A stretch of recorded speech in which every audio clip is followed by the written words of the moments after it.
Charizard EX up the pump. Charizard EX up the pump.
Click. This is not my stream. My nigga Rickling is on my stream.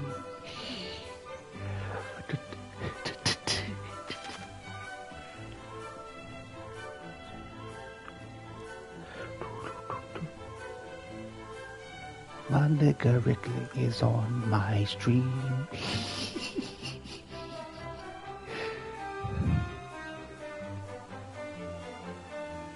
Okay.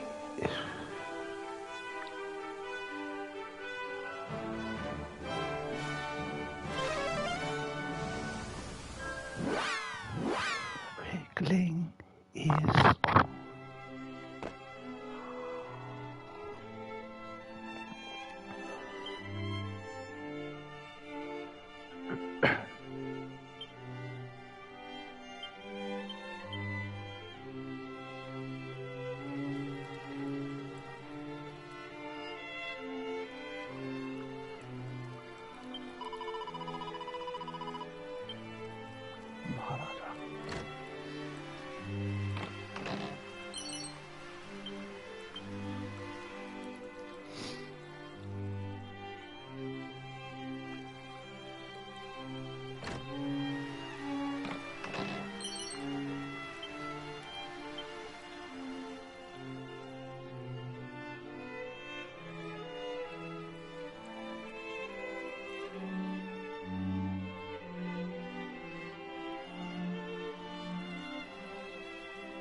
My nigga wriggling his hair on my stream. My nigga wriggling his hair on my stream.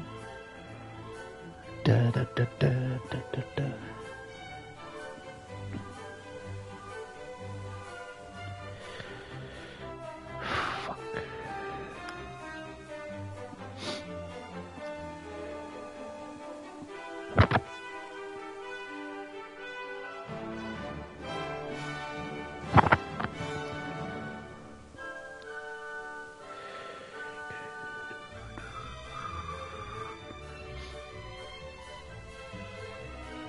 Fucking up the bum, mate.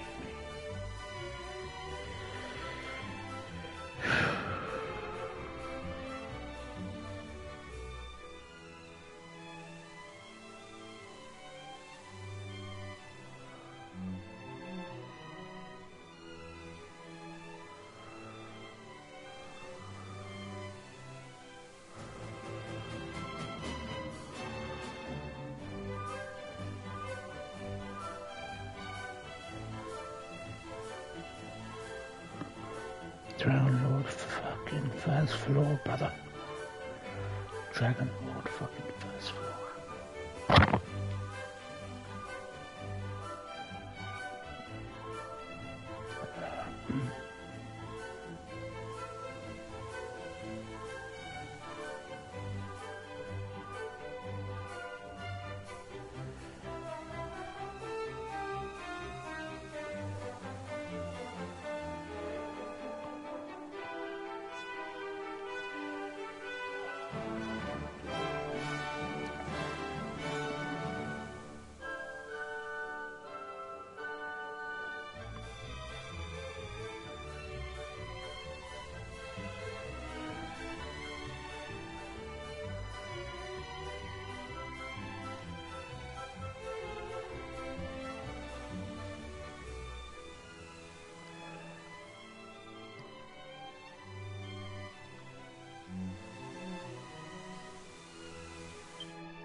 Hey, what up, Zenith?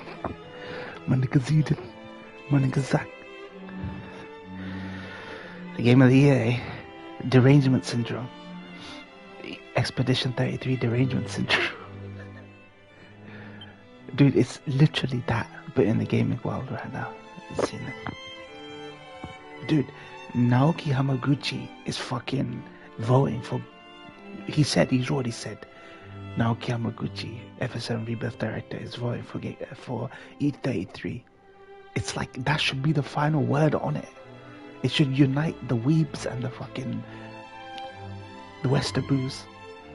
But fucking everyone's just doing like a disinfo campaign against the E33 fans. They just can't handle it.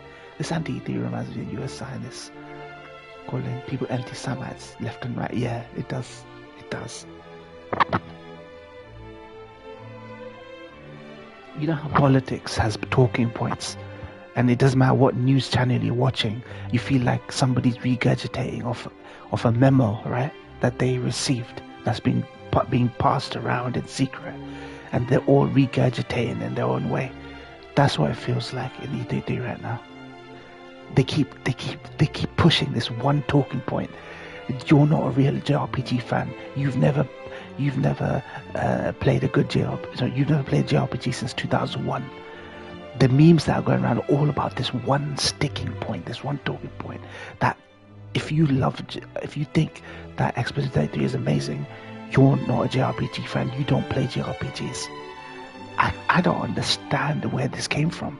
It was primarily the JRPG lovers, the turn-based lovers, that were pushing people, telling people play E3, do this or that. And somehow we managed to just take this fake news and accept it. Your fan base ruined the game. How the fuck can the audience ruin the game itself? No one can articulate that. Exactly.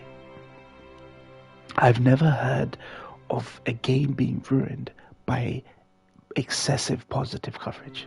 Never. In fact, all excessive positive coverage does is make you more curious to check something out. That happened with me when I saw the Wicked reviews. I'm talking about the Wicked movie, the Ariana Grande one. Everyone was loving it. I was like, fuck it, I'll check it out, and I liked it. FF7 is the most toxic fans out there, and I still love it. Exactly. Yeah, FF7 could not be more toxic, but somehow I'm still able to enjoy FF7 Rebirth for all its faults.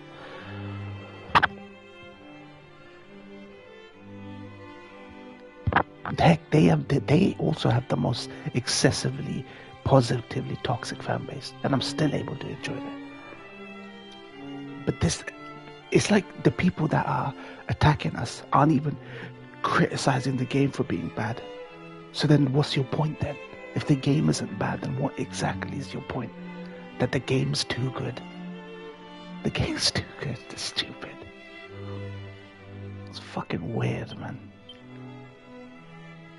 Even despite your major grabs of Rebirth and shipping discourse, you never allow that to cloud judgment. Exactly. I don't have to construe the content that way. I don't have to see these, I don't have to see what these shippers see. I still love, I would not have played that. Actually, the only game I've played is Death Stranding 2, but I would not have put this many hours into Rebirth if I didn't like it. But fuck me, people can't even, these people are supposed to support the little guy. These people are always banging on about playing the niche, small titles, the little guy. Or play this little AA turn-based game.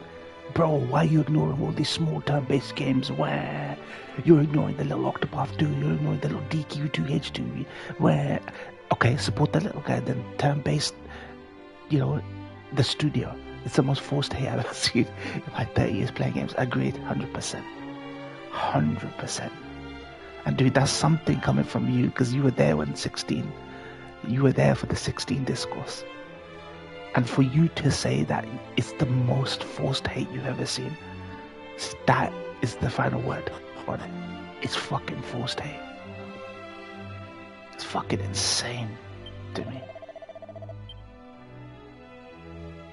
That I just don't understand, why this game?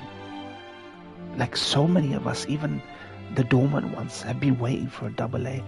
Yeah, BG3 didn't get this level of backlash at all. In fact, people just memeing it and they just made it more popular. Gay sex with some druid bear just made it more popular somehow.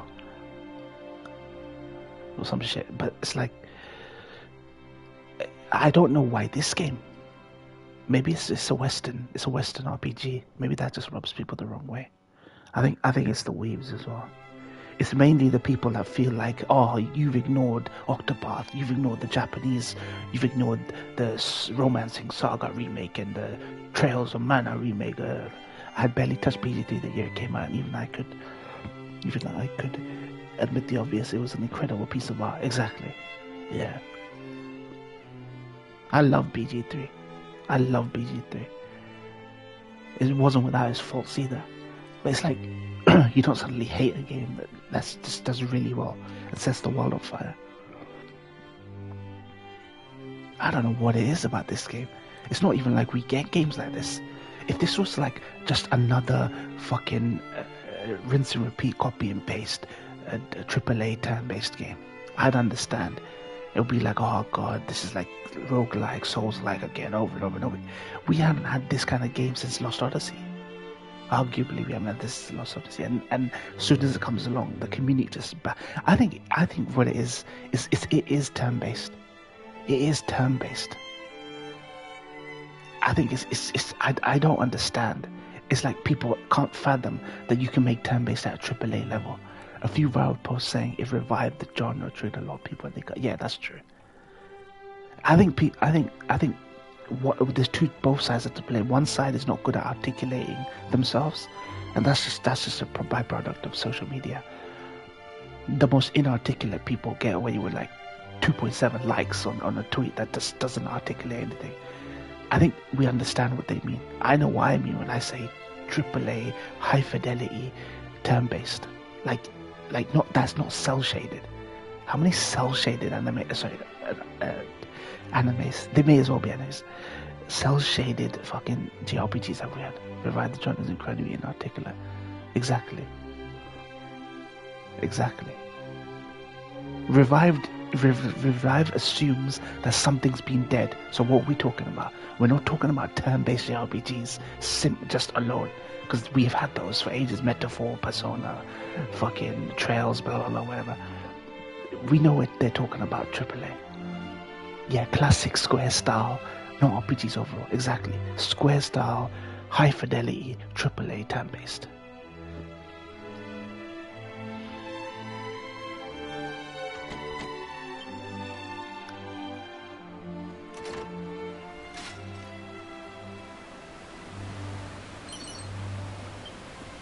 Man,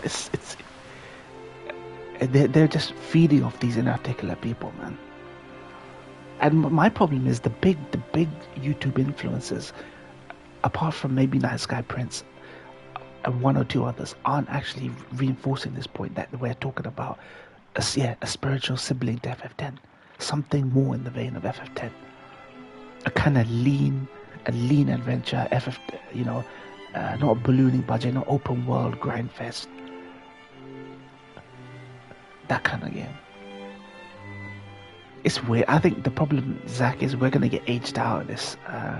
We're gonna age out of this field or this space. We're gonna have people who are 20 years old now, 21, 23, 24, telling us what JRPGs are, what FF is, what turn-based is. That's the problem.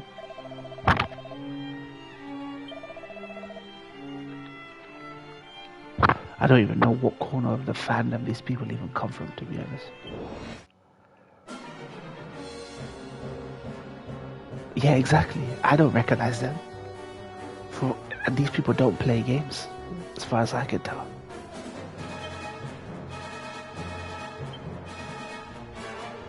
Are they purists? I mean, they don't even sound like purists.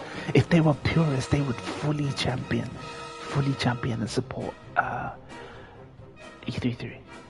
I think they're weeps is what it is, Zenith. I think they are purists and they're weeps at the same time. That's what I think.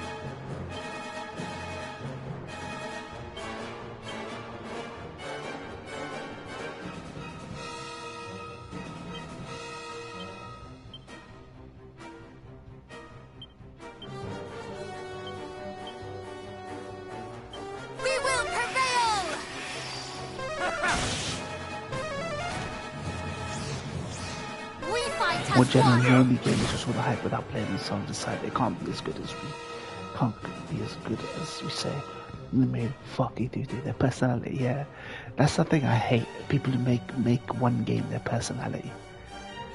They make their one game personality. There's grifters for sure, but I'm not entirely convinced that this is all coming from a grift. I'm not entirely sure that you could make a grift off something that will just win Game of the Year in spite of everything you're saying. Once it wins, that's it. Your grift is over.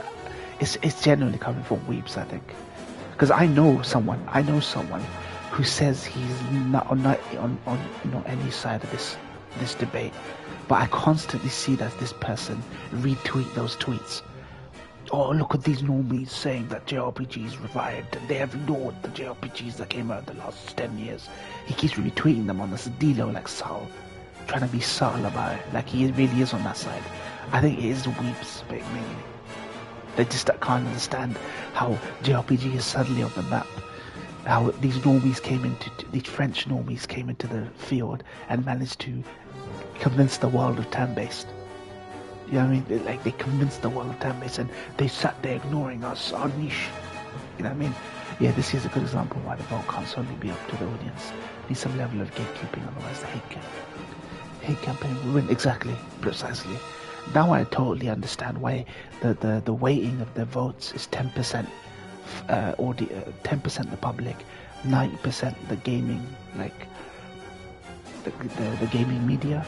Like I hate the gaming media, but they do their job in making people notice the good games, like blueprints, like the Clear Obscure Expedition 33s. You know, they know what quality looks like for the most part. I think it's when they get political and they start bumping games up because their own political leanings. That's where you have to kind of scrutinize. Yeah, no idea.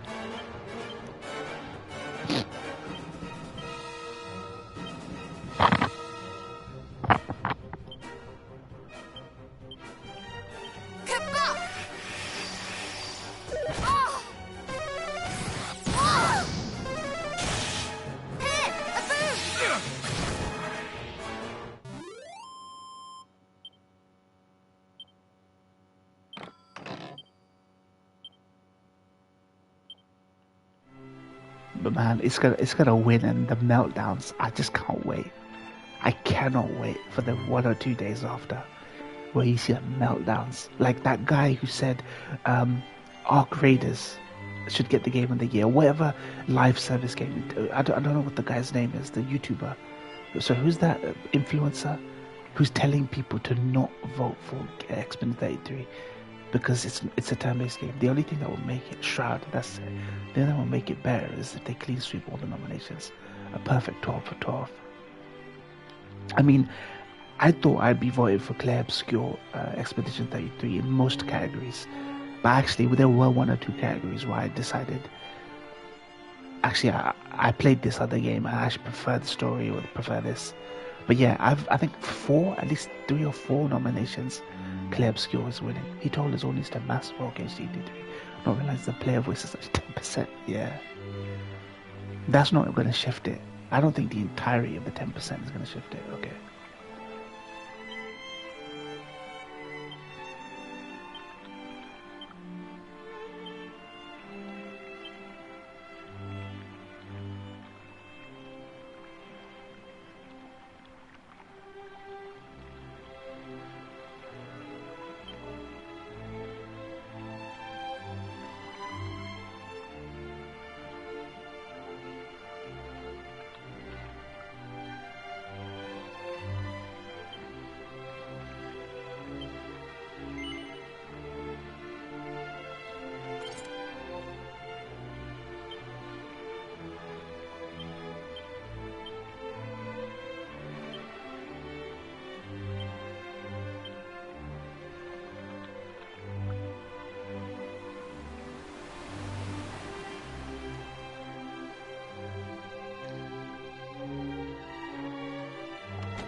I don't think, yeah, I was saying, I don't think even the entirety of the 10% weighting could sway the votes for Clear Obscure. I think even the games media will do right for their optics, and it will be stacked heavily if it's Clear Obscure. I don't think a 10% would make much of a difference, even if every single person voted for something else that wasn't Clear Obscure. No, but if it were a fully open vote, he would be successful. Yeah, that's true.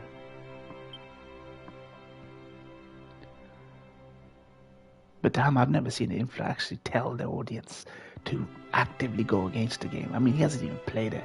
he's so into the live service thing that he just doesn't understand the people play turn-based games, single-player turn-based games.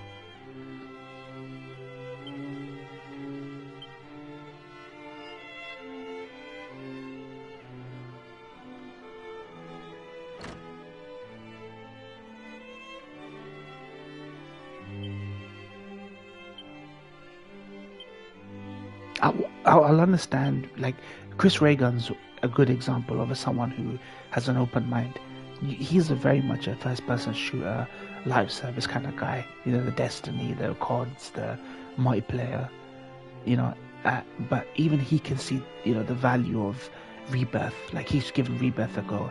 He played Dishonored games. It was and Deus Ex games. Like, that's a well-rounded person who can understand why, or try and understand why people play these other games. But these influencers who are like just ride or die on these live service games, I don't understand. Shroud has actually been nominated for Content Creator of the Year in previous years Game Awards. For him to actively be telling his audience is just the pinnacle of ego. Thinking that, yeah, you can sway an outcome of a fucking like a Game Awards. He said the show is rigged, really rigged. He's been, how many years has that nigga been voted, nominated for Content Creator of the Year? Rigged my ass. How many times have we seen Shroud in the fucking Content Creator of the Year? I mean, it's so stupid. I know I'm not even engaged with this guy's content, but I knew Shroud the minute you said his name, because it's always in the fucking category. But did you vote for the Content Creator of the Year this year? I only know Moist Critical in my list, so I voted for him.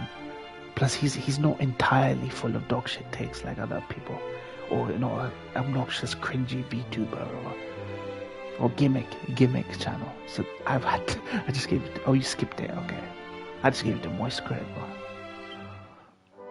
Even though I don't even like, I don't entirely like that guy. It's like Hassan Piker, right? Hassan Abi. I don't entirely like that guy, but I'd still take his side on an issue over other people.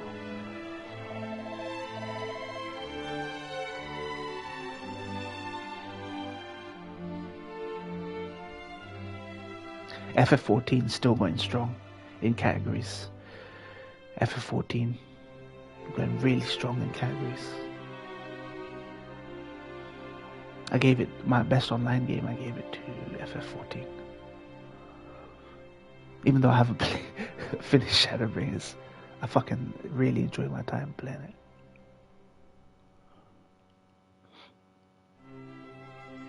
I don't like Hassan because he's always on about tax the rich. Meanwhile, he's a multi-millionaire off streaming, buying sports cars. Buys sports cars, expensive shit all the time. Oh yeah, plus the dog's apathy there. I still don't know. I was, for a second I thought, nah, this can't be true. Then I saw it and I was like, yeah, this looks sus. Like, whether or not I fully believe that it's a shock collar is besides the point. It's the fact that it looks just really bad. So I'm not entirely sure it is a shock collar. It's a vibration collar, I think they said. Yeah. But Hassan Abi is a Nepo baby.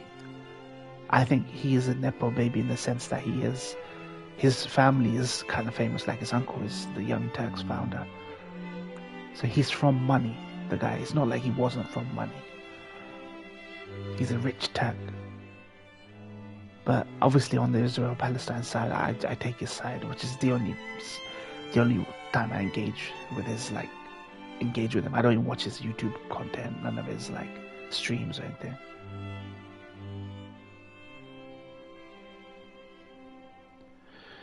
His uncle pointed him 30 years ago back. I used to watch him religiously back in 2008 to 15. Oh yeah, and actually, I remember when Senk made him apologize for a 9/11 comment. Hassan Abi said America deserved 9/11, and Senk put him on to apologize publicly. I mean, I'm all for 9/11 jokes. Like, heck, even Colin Moriarty can make jokes about 9/11, even though his dad was a firefighter.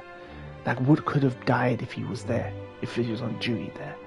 Even Colin's able to make jokes, but it's just so funny to me that Senk put him on to apologize. He got a phone call from Jones complaining. I imagine, yeah, definitely.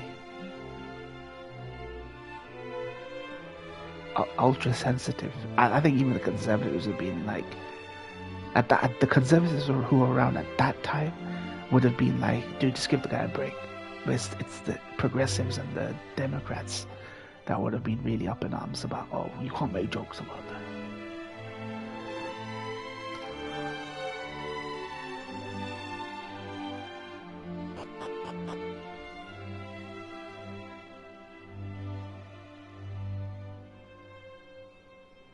So jokes. But the richer these people get, we are living in a new age. There are good things that have come from the Trump era, and there are bad things that have come, mostly bad. But I think we're in an age now where we can finally say what we want to say without getting cancelled. I think the fact that cancel culture has gone away is a good thing. Like the fact that we had cancel culture under the Biden administration. We no longer have cancel culture. I think we argue and debate more now because we're allowed to get away with stuff. But you gotta take the good with the bad sometimes, man. But I don't want it to go too much towards people not being able to be held accountable.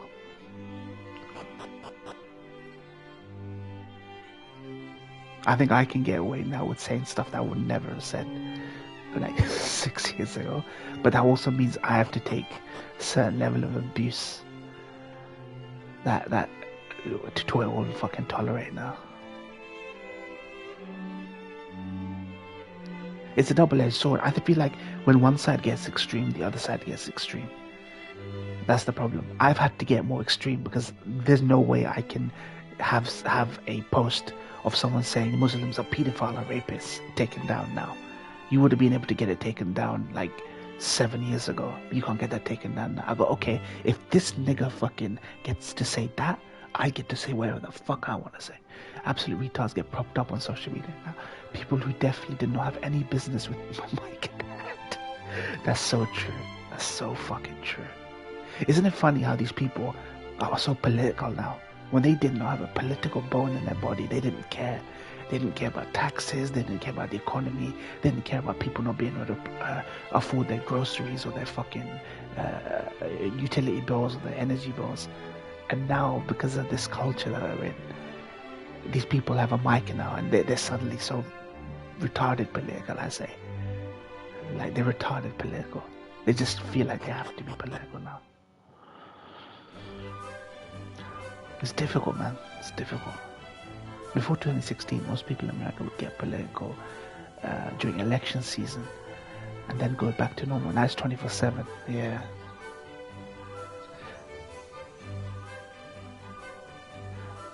Trump has become almost like an unstoppable force. Sorry, in an immovable object, and he encourages challenge. Right? That's what I hate most from this era. Yeah. Everyone's just an extreme form of themselves now. You're only able to find real discourse and discussion in the narrowest of places now. Blue Sky's become an echo chamber. Twitter's become a fucking right-wing nationalist fucking hellhole, where some of us who managed to stick it out still are able to at least meet in the middle somewhere.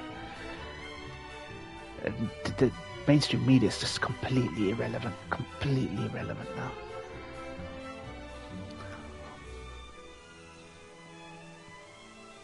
And I fear we've passed the point of no return.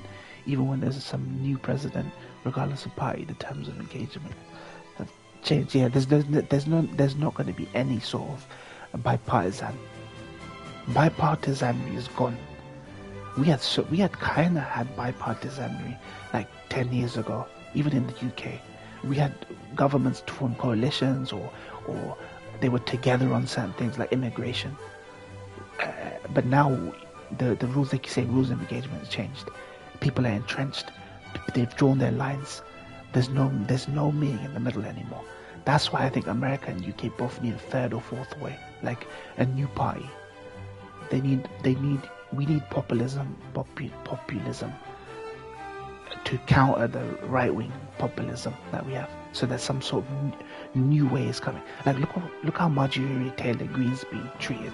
She's a through and through. Like Tucker Carlson, Marjorie Taylor Greene, it split the Republican Party. So that's a good thing. We can meet in the middle. Those people who have split off from other can meet up with people from the Democrat side who are willing to sit down and parley and maybe come out with a new way for Americans, man. That would be good, I think.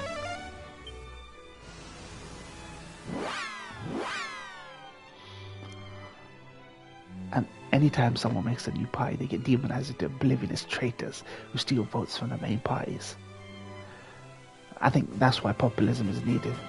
Those populists can brush off that sort of criticism because they're so critical of their own parties. They're so critical of their own parties. Like there are some Dems who have become so critical of the Democratic Party now. The big rich Dems.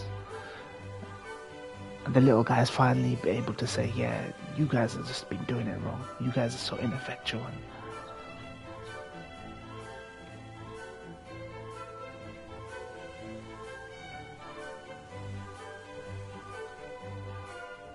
Like for me, as an outsider, that's the only way I see America out of its the sports team mentality. Like I don't know, Boston, like a New York team versus a California team or some shit like that. Like that sort of mentality. There can only be two sides. Who's ever heard of three sides? What kind of nonsense is this? Nah, mate, you need a third way. You have it on the right too. Marjorie Taylor Greene, Tucker getting shit on daily now for daring to criticize this. Exactly. I don't know how the right put up with this for so long. I don't know how the right put up with this for so long. Like, it's like, imagine you in your house, right? Zach, you, your bros, your family, your mom, dad, grandma, just living in a house. And your brother or your sister or your aunt is just giving money to some dude in fucking Syria or something. Every day, every week, your aunt is giving money to some random dude in Syria, not even charity, just giving it to some Syria.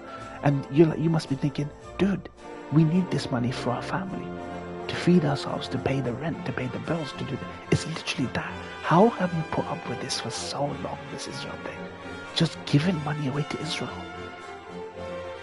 There's no wars going. No big wars going on. Like, so why are we giving money away to Israel? Like sight unseen, unchallenged, nothing. That's why I respect Marjorie Taylor Greene, Tucker. I've never been on a hate campaign against the right. Only extreme people like Trump and JD Vance, these people. Did you see the new clip of NYC where Eric? No, I haven't. Why? What happened? What's he been saying? That guy's on his way out, mate. Disgraced, mate. Disgraced individual. What's he been saying?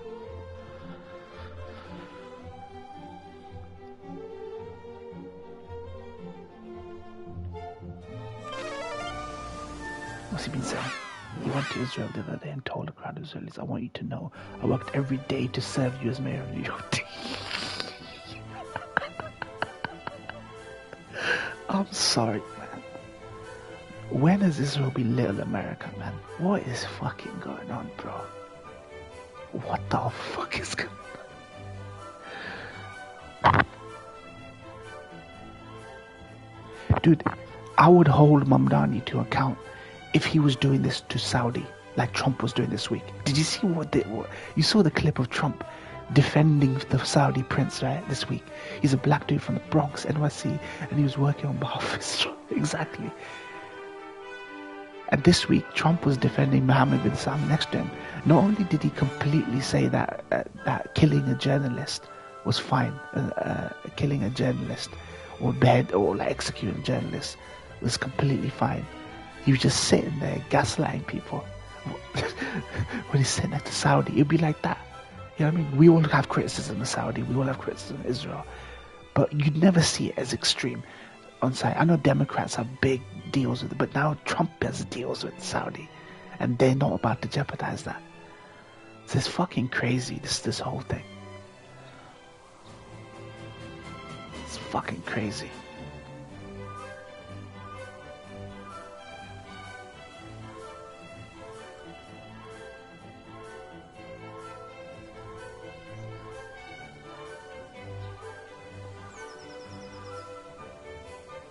It's like, when it comes to Mamdani, yeah, fuck Muslims, they're 9/11 again, communism, blah blah blah.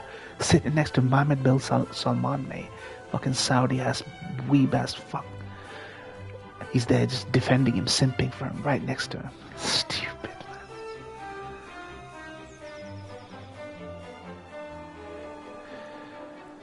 I can't trust politics, man. This is why I say you need a third way. At least a third group of people. They can earn my trust. They can start earning my trust. But the Democrat Party is completely dead right now unless they shake things up. And MAGA is MAGA, man. It's such an extreme party.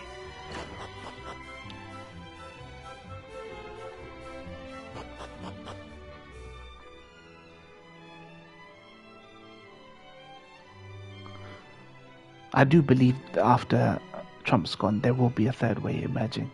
I think Americans are frankly sick and tired of this two-party politics thing. I think they're ready. I think America's primed and ready for a new way.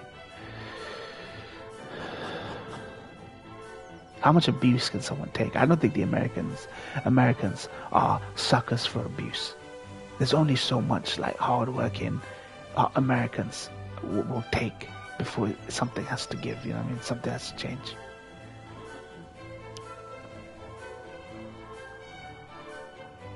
Kamala Harris did the first campaigning for 2028 today.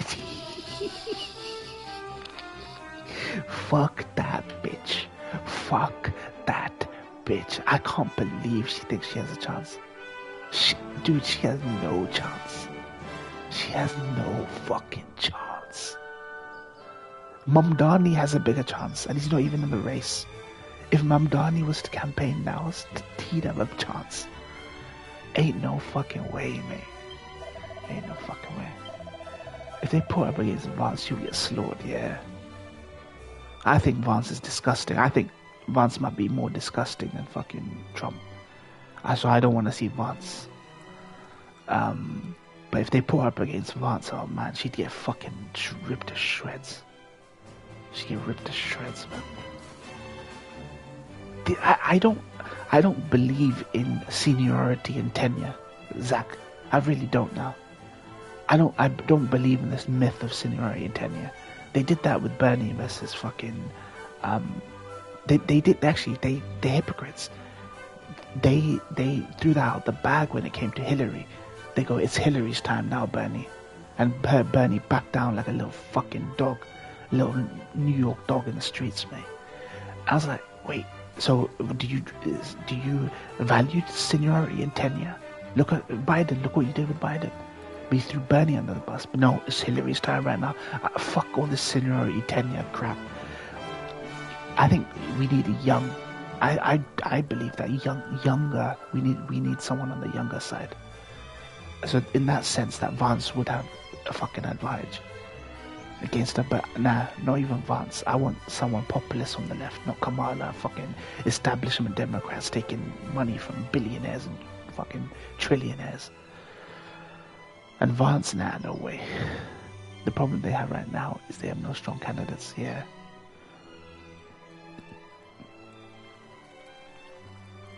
This is why the Democrats, the people keep saying they want Jon Stewart to run. The only way to be celebrity, a cult of personality, is with another cult of personality.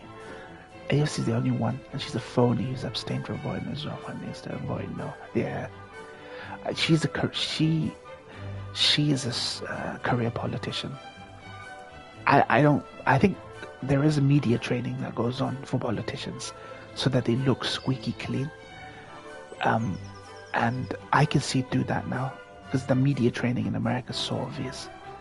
the hand gestures, the way people speak, the way their eyes move, the way their head moves when they speak. AOC is just phony, straight through and through. Mamdani, I believe, because I've seen Mamdani go off. Like, I've seen Mamdani not be diplomatic. But AOC, she is such a, like, go-getter career politician. Like, you can see it. So yeah, I really don't like the idea of the Dems thinking AOC. Heck, I'd still take Bernie. I don't care what he's done or how much of a coward he's been. I'd still take Bernie any day.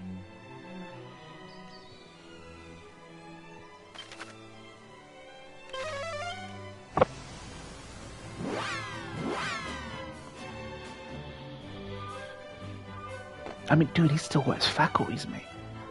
He's still sharp as a pin. He's still got his faculties. Yeah, he's 85, that's true. I mean, he'd only have to be in for 4 years, right? Oh, fuck, yeah, that's true. Fuck, I didn't see it like that. 2020, dude, is still so far away. Look, if anyone who is an AOC, but we need a populist Democrat, I think. I'd take fucking Jon Stewart, man. If the guy wanted to do politics. But he doesn't seem interested.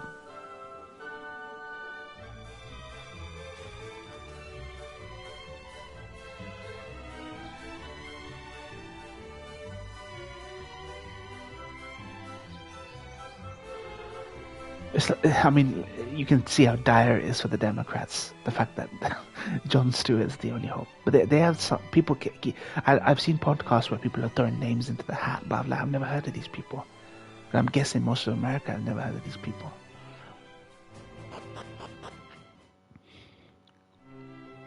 Dude, why don't you run, Zenith? Dude, I mean, at this rate, you might as well. You run for election. Dude, if Senk can run for election, dude, you can run for election. Run as an independent.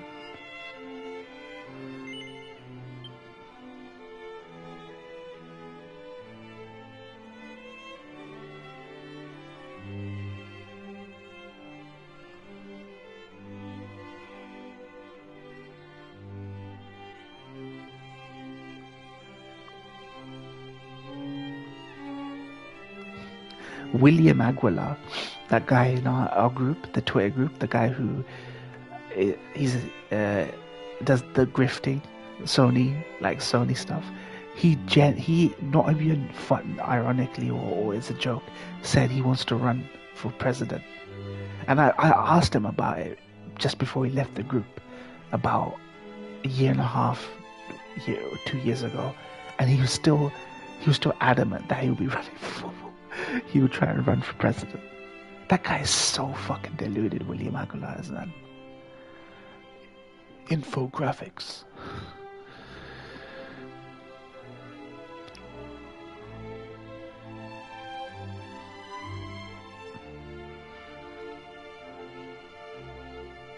At that point, you know America's just fucked. I think Harris will get eliminated in the primaries. It'll end up being Newsom. Yeah, Newsom has a good chance. Newsom's very popular.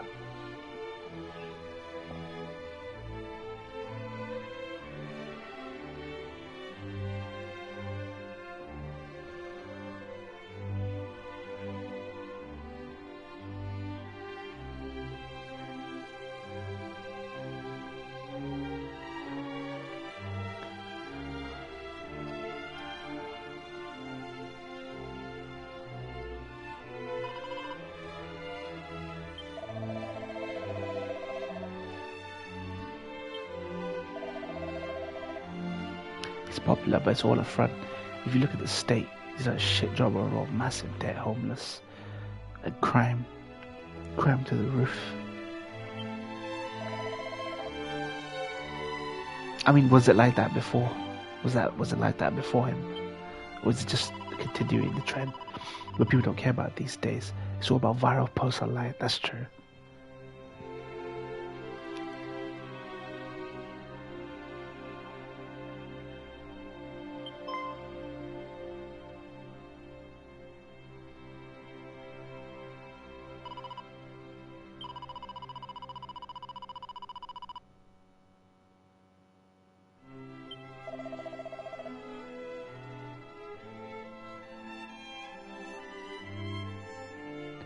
What state do you live in, Zenith? How's your state? What state do you live in? I know you said you used to live in New York, but you moved, right? New Jersey you live in, or somewhere else? I don't know Americas that well. I'm in New Jersey, just across the river. Oh, nice.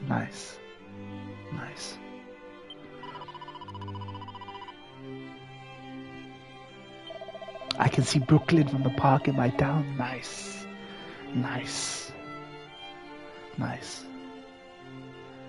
Have you ever been to Long Island? The Jewish districts in Long Island. The Hasidic communities in Long Island.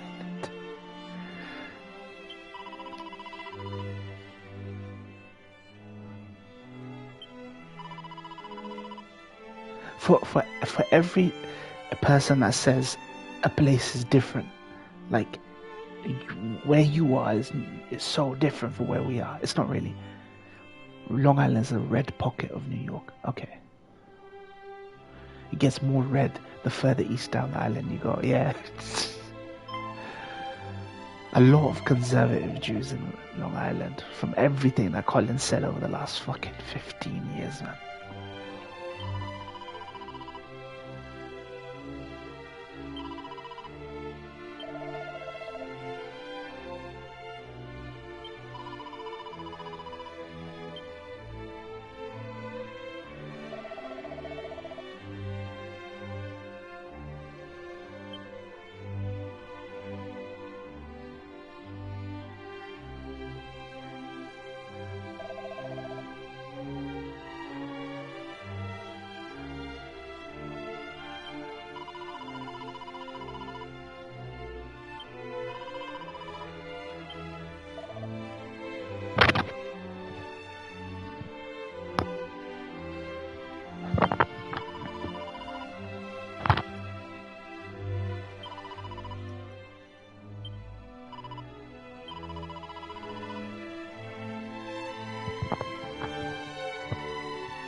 I just learned recently from the Sacred Symbols episode that Cog lives less than 10 minutes from my house.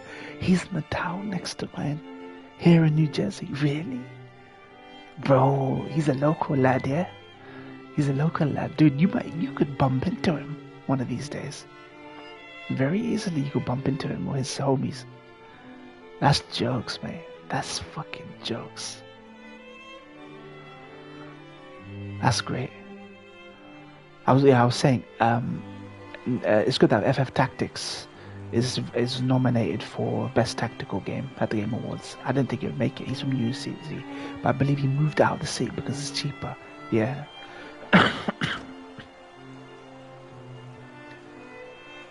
People want to make NYC affordable again.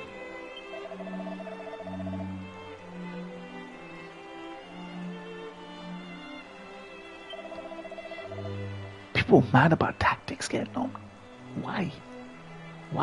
It really is the best Tactics, one of the best Tactics in this year. It's a remaster, so it shouldn't count. I mean, come on, they didn't complain when the Resident 4 remake came out. I mean, what is a remaster at this point, being in the Tactics? Like, sometimes they struggle to fill categories, and sometimes they struggle where they really shouldn't struggle.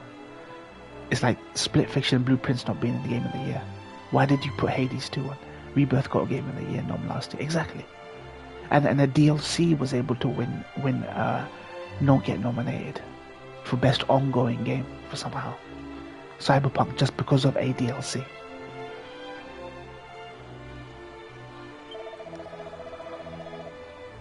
I mean, what's Tactics at this point? So, since they've been doing these DQ things, have you been tempted to go down the DQ rabbit hole, Zenith? Have you had any interest in going down this DQ rabbit hole? I can't remember. Did Erdtree get a Game of the Year? Yeah, Erdtree did. Shadow the Erdtree was also nominated. That also was controversial. Yeah.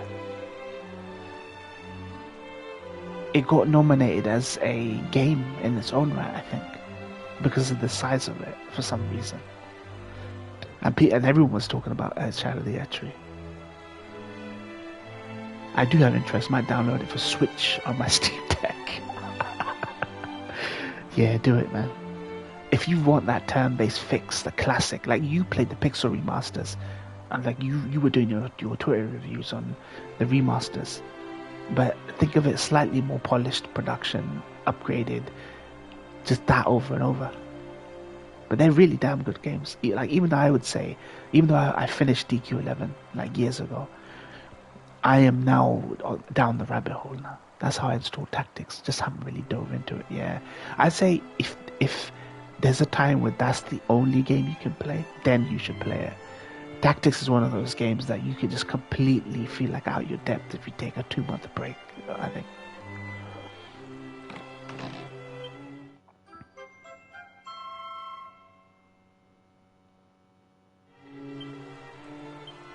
But I would 100% recommend you play DQ11 Definitive before you play the Edric Trilogy. So, because not only is the 11 a good gateway, it's necessary to play before 1, 2, and 3 anyway. So they've actually really thought this out about the way people engage with Dragon Quest. So you'll be playing something with high production quality, and then you'll be playing these games. You'll be invested at that point. Yeah, my backlog is wild. Still chipping away at Lost Odyssey and Mid-Disc 2. I love it so much, I don't want it to end, so I'll be dragging it. Yeah, I was like that, especially as I got towards the end. I remember Sakaguchi said in an interview that Lost Odyssey could easily have been on 2 discs. But he actually asked them, no, I want it to be on 3 discs so that the game feels like an epic event. You know what I mean? Like an epic event, like in the PS1 era, where you would get games on 2 or 3 discs, or 4 discs even. He asked them to put just the end game onto another disc when they didn't have to do that. They'd actually had all the open world model in the second disc. That was really cool. I love that about Lost Odyssey. That was probably the most recent piece of trivia I read about Lost Odyssey, and that was like 3-4 years ago. That's so jokes. Sakaguchi greatness, mate. This is why I went down the DQ rabbit hole. They actually still have Yuji Horii, like the Sakaguchi of Dragon Quest, still around, and you can feel his magic in every game, like his touch, his oversight in every game. If they still had Sakaguchi overseeing FF, it would not be the shit show it is now. It really would not be the shit show it is now. I really believe that. Sony should give him a blank check to make a new game. They should. I know he's burnt out on AAA production. I know he's really burnt out AAA, but he's been talking about a AAA dark fantasy game that he's making, but nobody knows who's publishing it. They don't know if Square's publishing it, or if it's a second party thing.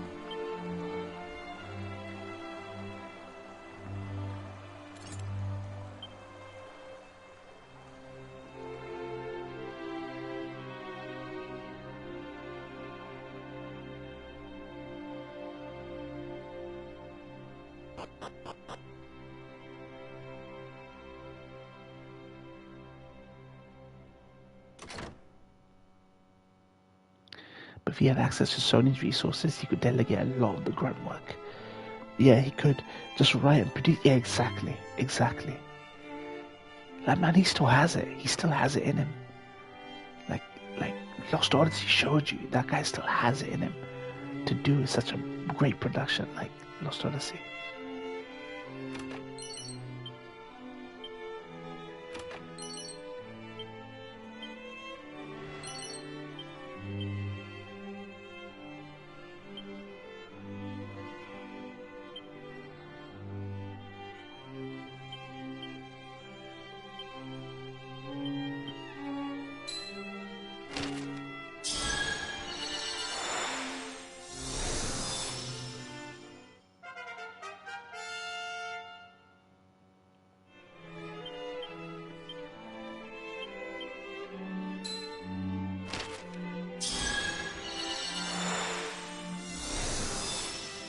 PS5 says I'm 91% in Silent Hill 2 remake. I was gonna finish last night, but I had to re-up. So what are your thoughts?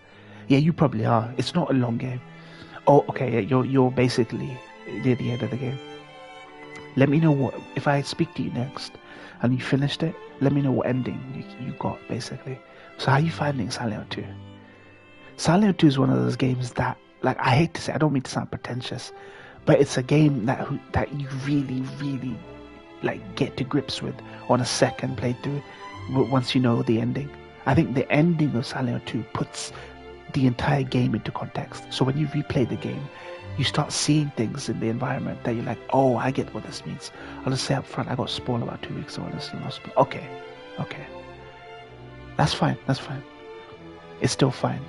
I think once you see the context of the ending, like the whole context of the ending, like how it plays out, and whatever ending you get, I think you'll definitely start to see it. But have you liked the game? Do you enjoy the game?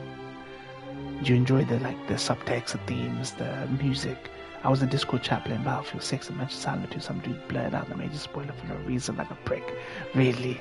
That's fucked up. Has that spoiled your experience of playing the game? Or how have you enjoyed the game? Like, do you like the game? It's. I will tell you, it's not obtuse for no reason. The Silent Hill 2 is one of those franchises that really is not obtuse for some reason. You'll hear one piece of trivia about that game, and you'll be like, I see. He did it casually too. Oh yeah, by the way, I heard this happens. Man, what a dickhead. Man, these COD Battlefield FPS players, they don't care, man, about single player games. They don't hold it sacred, that experience sacred, like we do. See that?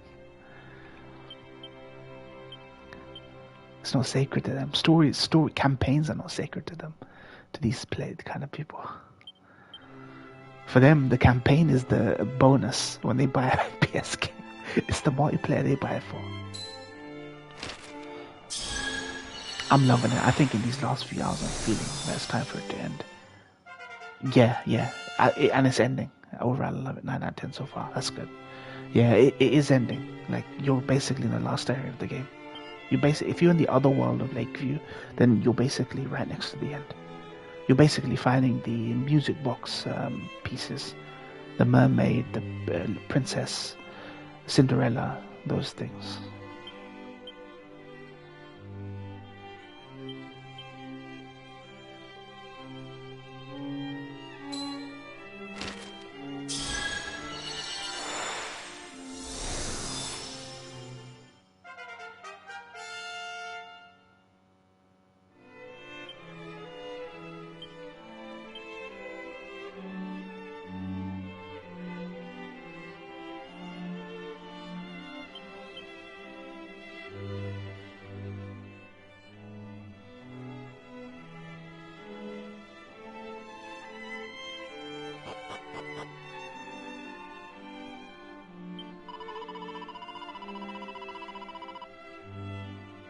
I had a thought while playing the prison section. Was Alan Wake 2 inspired at all by OG Silent Hill 2?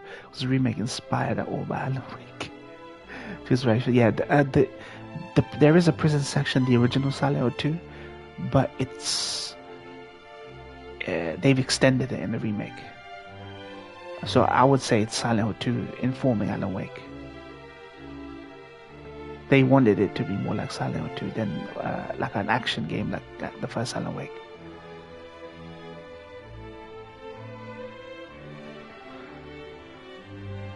The present section is padded. I agree there's 2 or 3 sections in the game. Brookhaven Hospital 2 is padded. And the Labyrinth is definitely padded. Yeah, this had to be in dev long before AW2. Yeah. But a lot of the original game's 8 hours long. You can finish the original 8 hours. This one, first time through, it can take up to 15 to 20 hours to do it. But I still love it. So if it's a 9 out of 10 for you, then that's a good thing. My in-game time is at 20 hours. So yeah, that's a perfect time for your first playthrough.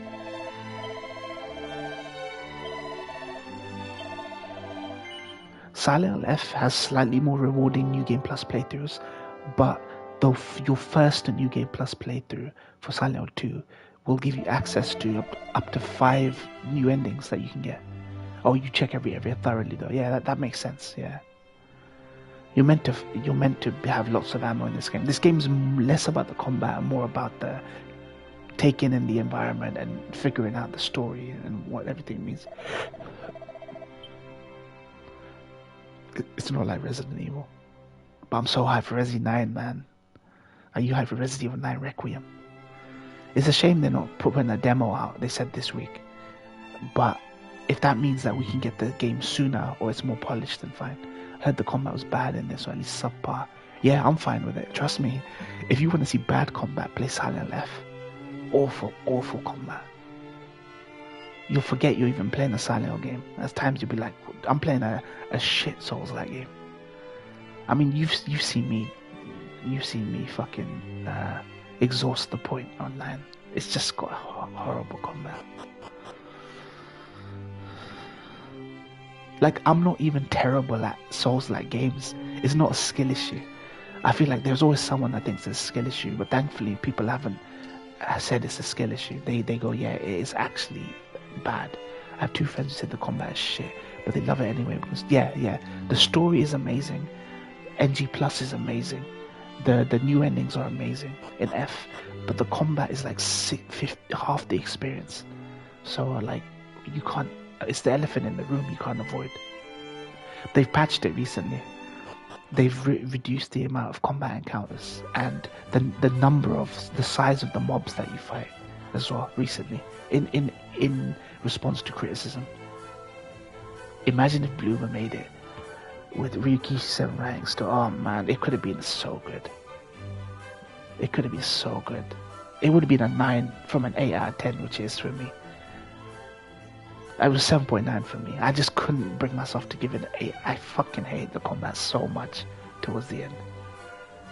I've never had a problem with any game. Like, I hated Death Stranding 2, but I didn't have any. There was nothing egregious in that game, apart from the end game trophy slot. But Silent F's combat was just so fucking retarded, man. I was like, who thought this was a good idea, man?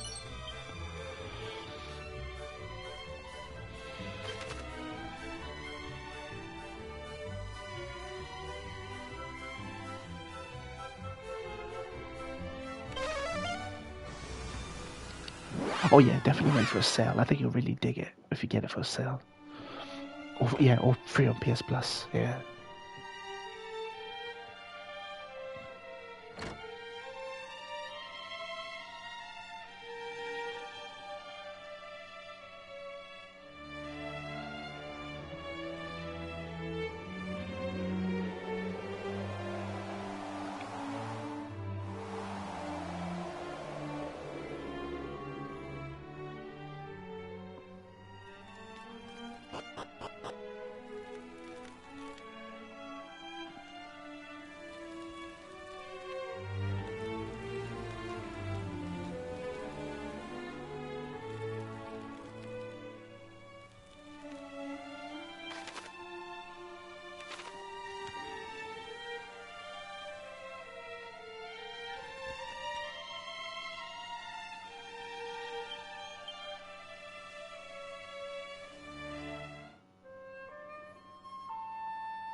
I'll probably go finish Halo 2 in a bit here.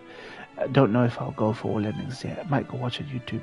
Yeah, I would say I don't know if you're the replaying time type, but do replay the New Game Plus gameplays once and see and YouTube the kind of the endings that you can get, because those new endings are actually really good. Some of my favorite endings are the new ones. Bloober added 2 new endings that weren't in the original, and both of them are really damn good. There's an ending called what's it called? Stillness, that I think you'd love on a New Game Plus playthrough. In the past, I'm definitely a replay type guy, but as I get older and time is harder to find. Yeah, that's true. I'm that kind of, you know me, man. Like that's the reason why I couldn't do FF14 for so long. Like I like to get a game and just stick to it. You know what I mean? So I get the most out of it. I hate the idea because that's how the backlog is created. Like being half in, half out of 3 games at once is how you create a backlog. It's like I like to be fully immersed at the right time in the right game. You know what I mean? But yeah, I understand because you actually have so multiplayer games in your rotation, right? So it can really take you out of it. Really take away time. Cutscene movie of the final Shadowbringer patches. An EW story. Yeah, I would probably will do that. If you have a YouTuber that has a video like that, a good one, then send it to me. I'll fucking watch it. Yeah, and yes, I get dragged into multiplayer all the time. Yeah, I can't do multiplayer. Not only because I feel I'm too old. I can't keep up with these young people who have like so much time to get good at this game. I have 121 hours in Battlefield. First-person shooters, I could still play. First-person shooters. But any other type of multiplayer, like things I've never played, like extraction shooters or even rivals, I feel like I'm just too old now, man. I was trying to climb the rankings and I almost made it to like, and I was like, dude, the young people got too much time and just too much like resilience that I just want to go and play my single plays. I always hate Battlefield in the past, but this one clicked. It's starting to wear out its welcome though. Yeah. This is why the big first-person shooters out there, Rivals only put 88 hours in. And that time just flew by, to be honest. It's true that I never thought 80 hours was nothing, but now 80 hours feels like nothing in comparison.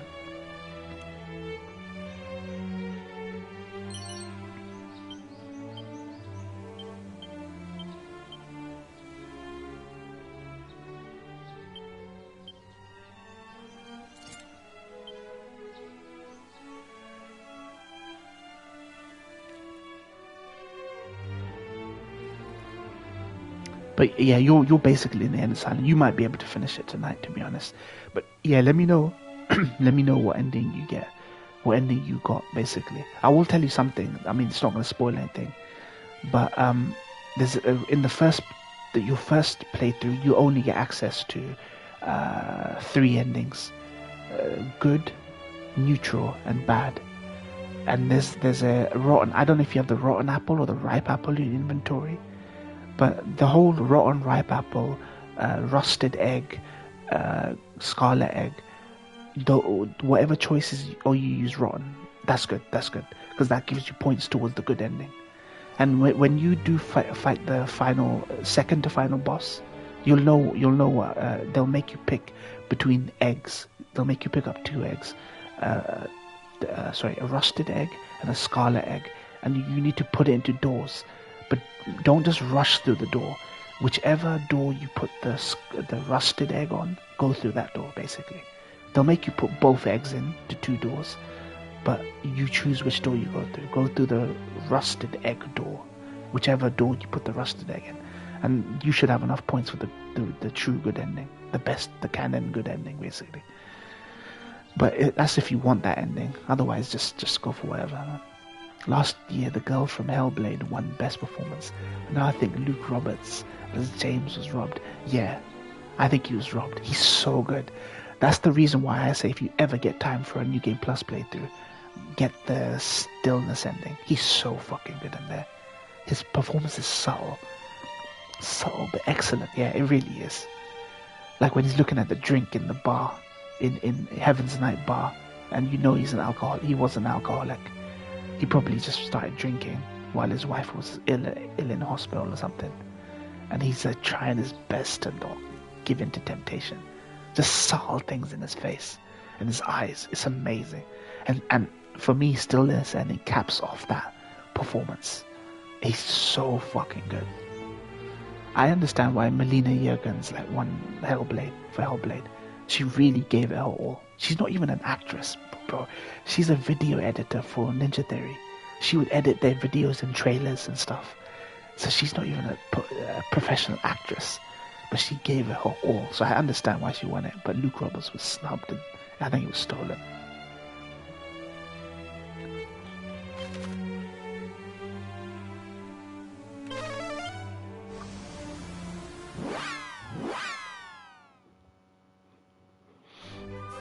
That's twice she won it. It's jokes. I think the fact that she's not a professional actress is really what got her. I don't doubt that she's good, but let's be honest, no one really cared about Hellblade 2. I mean, I cared. I liked Hellblade 2 more than the original. I think the originals. Actually, I did like 2 more than 1. I think, not from a gameplay perspective, because I think the gameplay was worse. The way they incorporate gameplay was a little bit worse, and it was a bit harder for no reason. But I liked Hellblade 2. But yeah, fair. But generally speaking, yeah, it did. Yeah, it's not gonna set the world on fire. Yeah, but her performance was like the highlight of that game. So if that game was gonna get rewarded for anything, it would have to be her performance capture, basically. So that's why I didn't feel so angry, but I did feel that it got stolen from Luke Roberts, man. I totally agree. But you know how it is, man. Can't give men the award now. If they just do the smart thing and split men and women's award into 2, you'd have to be able to cast it wider. Instead of trying to cram 6 actors into one category and have fucking one game with 3 nominations within the same fucking category, you could just have male and female at the Oscars. You can nominate 6 women and 6 men, and no one will feel shortchanged. But no, gotta stack it. And then when you stack it with men and women, you know you have to side with the women. I'm sorry, like, I'm not that guy, but that's what happens. It happens this year too. Jennifer English is mile, and she's worth. But I want Charlie or Ben to win. Yeah, I mean, I like Verso and I love his voice acting, but I think, yeah, it has to go to either Mile or Charlie Cox. I have to break it up. The best male or female performances. Exactly. That way, a female's performance gets to stand above her peers, basically, in that category, rather than it just feel like politics is the reason I won, or this, or politics is the reason I was snubbed. Like, there's someone backstage saying, or some of the more left-leaning, ideologically driven media outlets who determine the winners, saying we have to give it to a woman, just like the Oscars have tried their best to stack wins or nominations in favor of women for political reasons. I don't want it to become that. I just want it to be about meritocracy and based on merit. You know what I mean? So split them so there's no politics involved at all. And that's not even to say that, splitting the vote is like segregation and a woman's performance can't be seen to be above a man. No, it's not true. The reverse is also true. What is a man's performance not able to be seen as superior to a woman's performance? So split them. It just solves everything.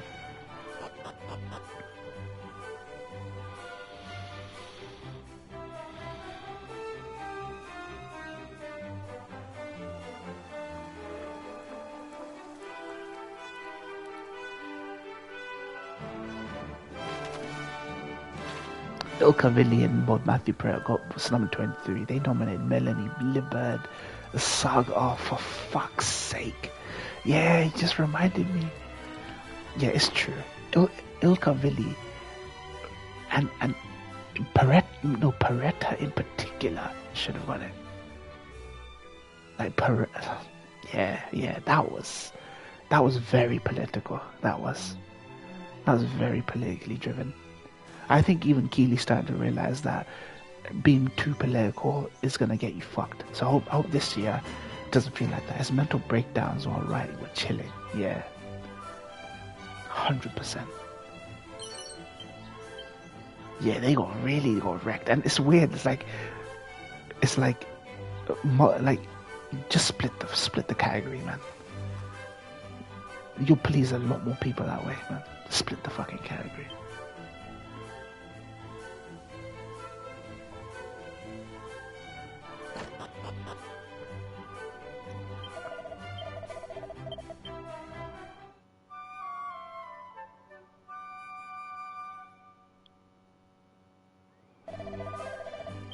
Is there any category this year that you really think like somebody got snubbed? Like other than I mean we're championing Claire Obscure, so it's fine. But is there one category this year that you hate? You hate that somebody got snubbed, apart from Game of the Year. I didn't even think Tactics was going to make it in there, so I'm happy about that. KCD2 is in a healthy number of categories. I thought KCD2, because of its politics, would get snubbed. Best adaptation. Oh yeah, Sonic 3 wasn't in there. We were talking about this yesterday. Even though Sonic 3 missed. Yeah, I'm actually watching Twisted Metal Safety right now. I'm 4 episodes in, and yeah, Sonic 3 missed the cutoff last year. It was at the end of last year. But Indiana Jones is in Best Action Adventure this year, and it also missed the cutoff last year. So I'm thinking, why the fuck is Sonic 3 not included in Best Adaptation? So there must have been a huge oversight. Because Indiana Jones has missed it last year and is still in this year.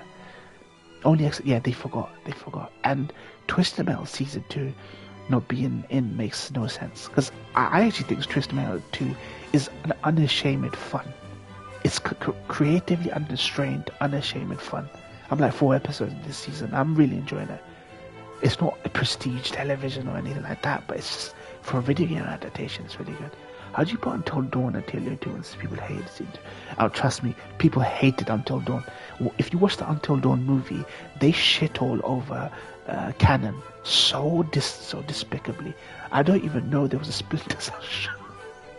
Neither did I. I think Chris Reagan mentioned it in passing on a Sacred Symbols episode. But even then, it's forgettable to me. Like, yeah, that's crazy. That's crazy. Has Castlevania Nocturne ever been nominated in these categories? I remember one year, Sam, what's his name? He was really pushing for it to get voted.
Yeah, I was saying Sam Dietz was pushing for Castlevania to get nominated at the Game of the Year Awards one year, I forgot.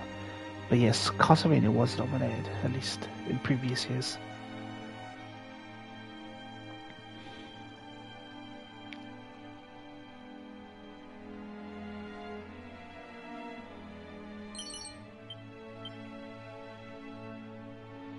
But yeah, it makes no sense. Sonic 3 was fucking snubbed, man. Someone's gonna have to ask Keeley, and Keeley's gonna have to answer. Keeley's gonna have to answer for it on Twitter or something. Like that is like the elephant in the room. Hot take. I think Monster Hunter Wilds got snubbed by Game of the Year. 11 million sales. Are you talking for best online game or best RPG? Which category did it get snubbed in? I loved it. It was my Game of the Year until E3. Oh, Game of the Year. Yeah, it is weird to not have Monster Hunter Wilds in this.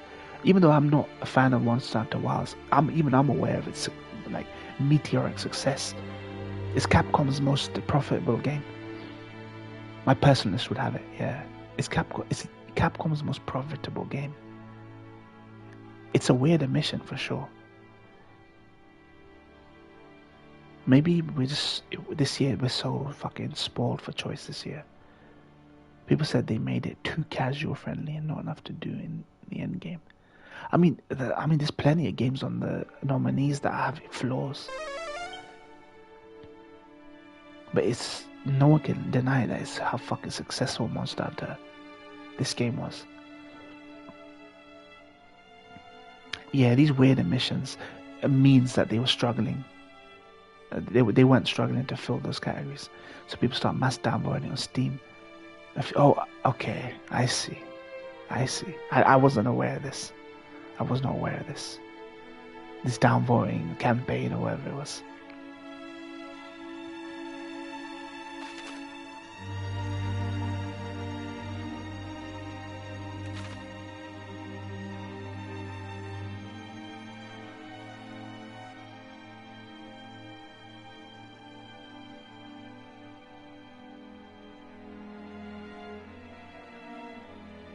I still love it. They did the FF14 cross. Oh yeah, I remember.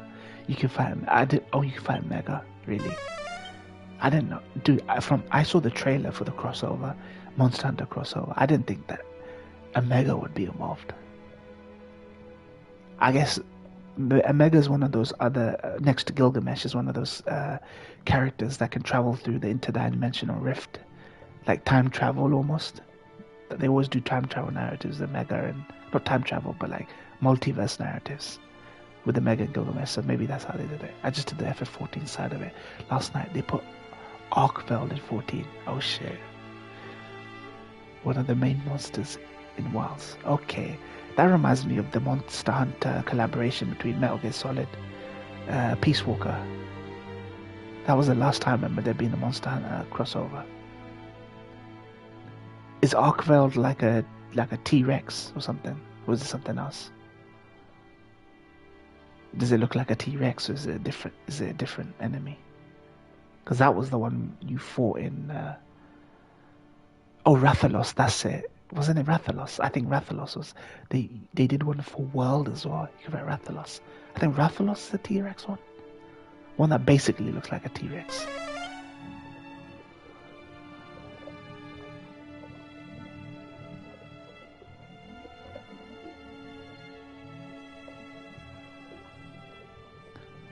White Dragon Lightning Powers. Okay, yeah, them get mixed up then.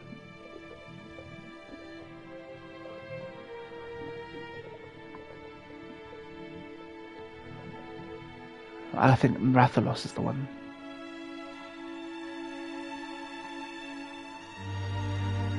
Yeah, I mean, Monster Hunter Wilds, like, even as someone not familiar, it's Capcom's like baby, so for it to be admitted. And you know what's funny? Do you know what's most funny?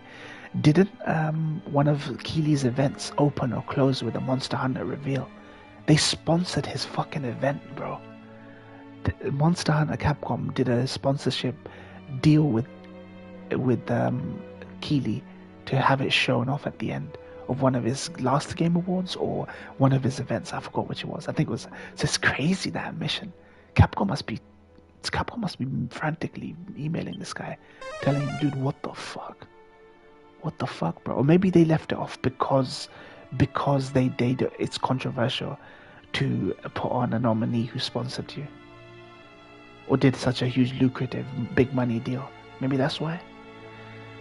Maybe a big money deal is why they couldn't really have it on.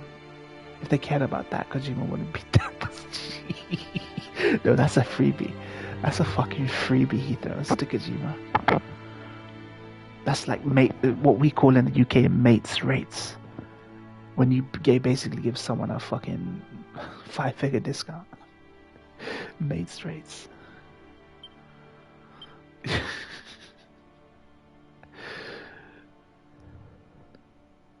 Kojima ain't paying money to Jeff.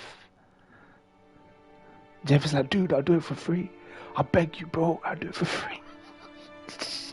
I thought we were friends, bro.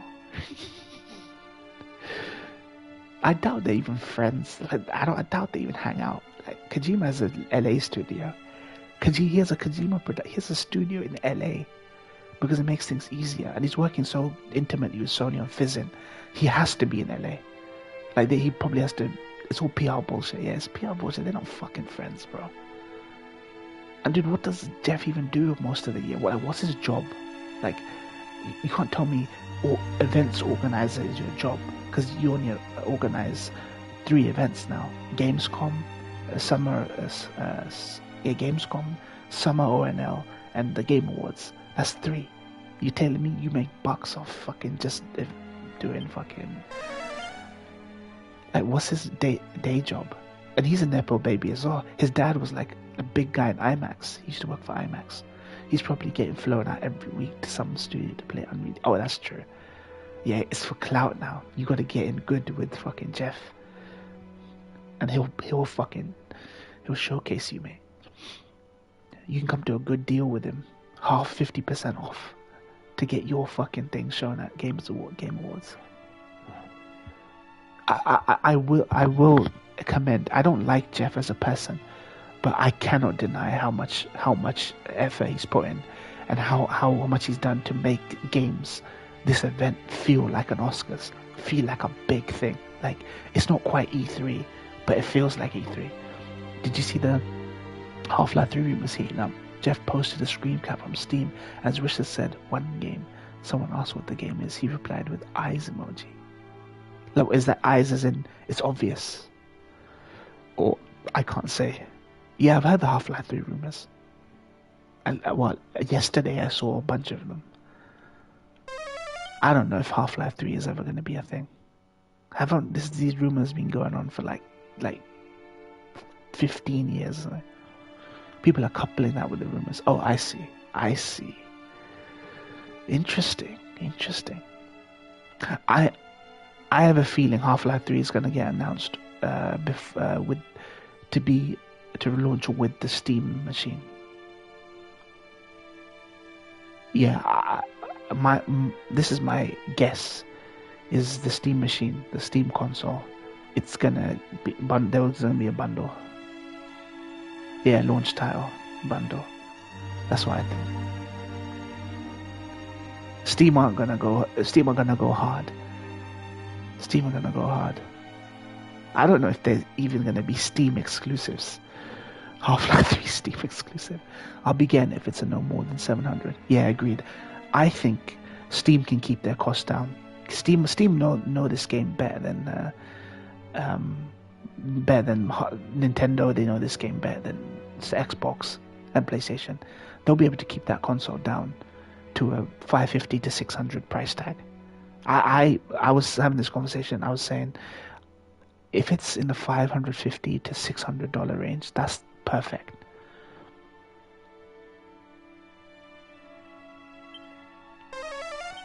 And Valve actually put the work in to optimize games for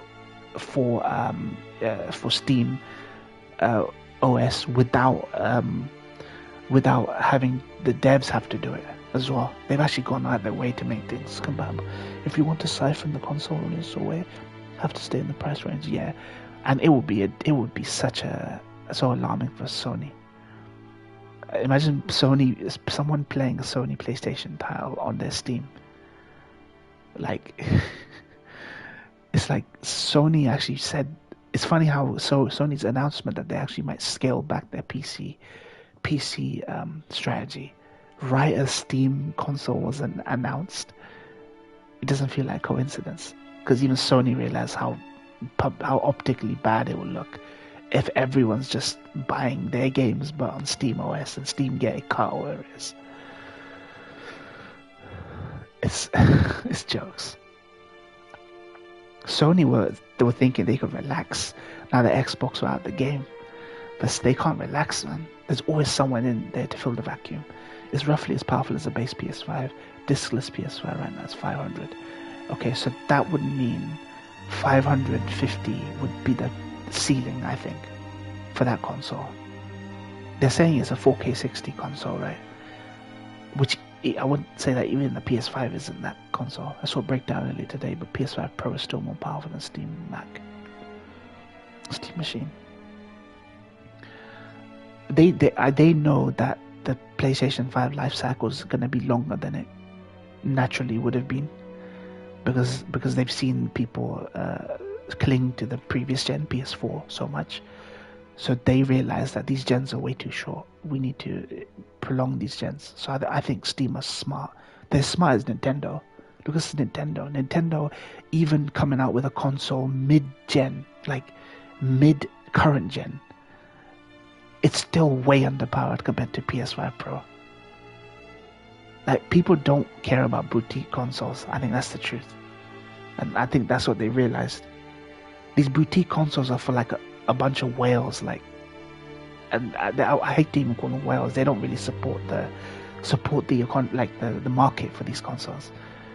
It's just a boutique thing. Oh, I've got a superior version of this game, and I get to play in superior FPS. You know what I mean? It's more for the PC guys. They wanna draw. I got the Pro and PS4 gen because it was a new thing and bullshit 4K.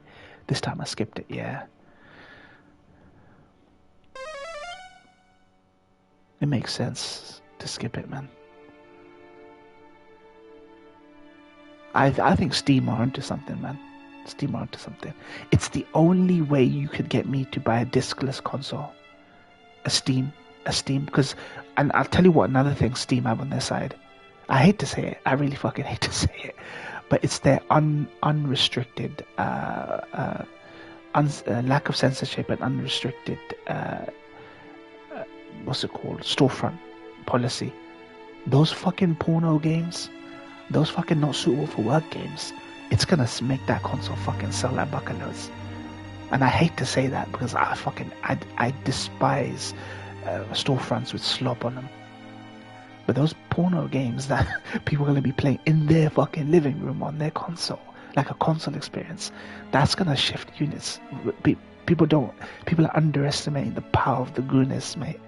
And that is what will sell that console. Being able to play the kind of games you cannot find on the PlayStation storefront, or the Nintendo storefront, or the Xbox storefront. Never underestimate the goonage, mate. Sony censors block these games, but they're happy to leave thousands of AI slot games up. Yeah. I've managed to filter out those things because I never search storefronts. I'm always able to see the games I want because they're mainly popular games. They're never niche games that I have to actually search out for. But I've seen, there are times when I've tried to search something and it's just slop after slop. If you try to search demos of like relevant games, oh man, so much slop there. I went down a rabbit hole just to see what Colin was talking about. Yeah. There's so much slop on there. Steam has that as well, but they do a great job in filtering out those things. There are some weird AI monster characters all over those 99-cent games. Yeah. AI monster.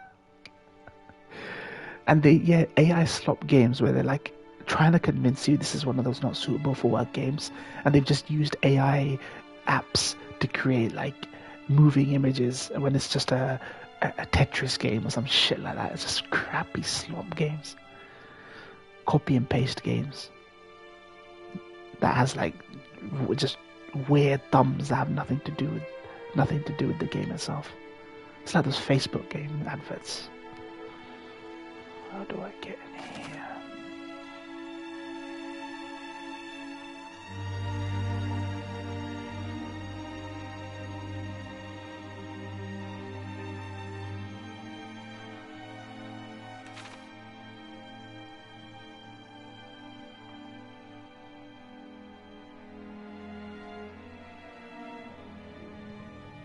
They have to make these with AI for dirt cheap and quickly flood the storefront with them at $1 to $5 range.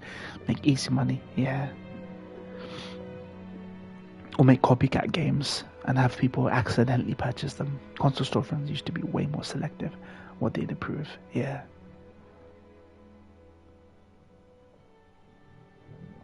But they have to show equality, right? Unfettered marketplace nowadays.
Oh yeah, but yeah, are you looking forward to RE9? Resident Evil 9? Zenith.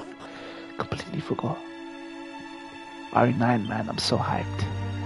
But like you say, man, the hype has worn off. Once I finish 7 2, maybe I'll go back to RE. Run out of time to catch up before launch. Yeah, I mean, I'm not gonna lie, you can completely skip 6, man. You can completely skip. Sorry, you've already played 6. I think 7 and Village are the ones you gotta play. If I remember correctly. Yeah, I mean, you shouldn't worry too much. I feel like this game, from the video they released called Road to Requiem, this game is more reliant on, you start at 6 and stopped about 3 or 4 hours in. This game really is more about 2 and 3. This game really is more about 2, 3 remake. And 4 definitely. 2, 3, 4 particularly is what you have to worry about. Because it's about the Raccoon City incident, right? So it's not about Spain or fucking Louisiana, like 7 or some European thing. Yeah, that's good enough. That's good enough. This feels like a goodbye. RE9 feels like a goodbye to those games 1 to 5 rather than 7 and 8. I think 7 and 8 was such a poor, like in terms of character, terrible duology games.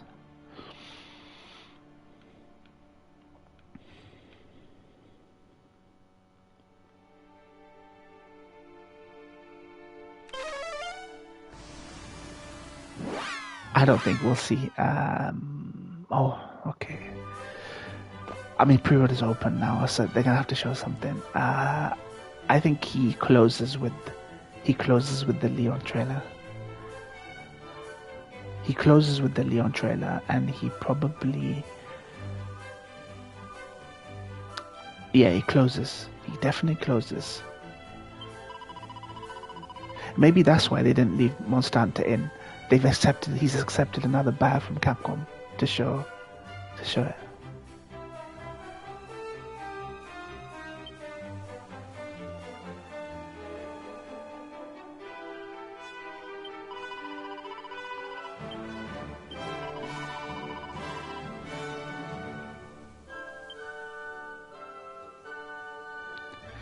How does he open? He never opens big. Jeff, no, old man Leon, yeah, fucking 50-year-old Leon. Like, I'll be honest, I love Leon. I love all the characters, mid-50s. I love these characters, but that voice actor for the new Leon from 2 and 4 remake, in no universe can I buy that guy as a 50-year-old man, an old 50-year-old man. They need to bring back either the voice actor from 4, or heck, bring back Matthew Mercer from the movies, because he can sound like an older man. I think they're gonna change the voice. Yeah, I think they're gonna change the voice for Leon. I don't think it'll be Matthew Mercer or this guy, the one they've been using for 2 and 4. That's my prediction. Because the fact that they constantly change his voice actor and Leon's voice actor and Jill means they don't care. They don't care. Yeah, they've changed Chris 2 or 3 times. They've had 1, 2, 3. They've had at least 4 Chris's. 4 Chris's. They've had 3 Leons. No, they've had. They've had 4 Leons, 4 Chris's. They've had 4 Jills. Yeah. The cast has stayed mostly the same in Japanese, yeah. Though Japan tends not to fuck with the voice actors, I think. I think it's sacrilegious in Japan to change voice actors without good reason. The only time they've ever changed voice actors in Japan is when 1 has died, or 2 there's been a scandal. So they changed some guy in Yakuza, I think one of the Yakuza games, they changed the actor and voice actor completely. I know the FSM remake series kept mostly the same cast from Advent Children. Yeah, in Japan. Yeah, they kept them. I played in Japanese and they all sounded the same. They kept Barrett, they kept Vincent, they kept Cloud. They kept Tifa, I think. Yeah. I know they kept the Japanese Red as well. Yeah, they kept them from Advent Children.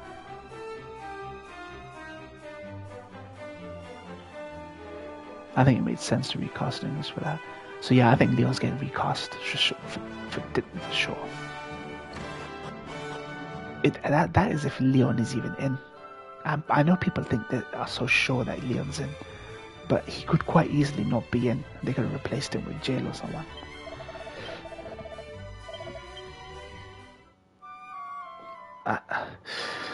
I mean, for some reason, I suspect they're gonna use the same guy. Wait, you think they're gonna use the same Leon? That I could barely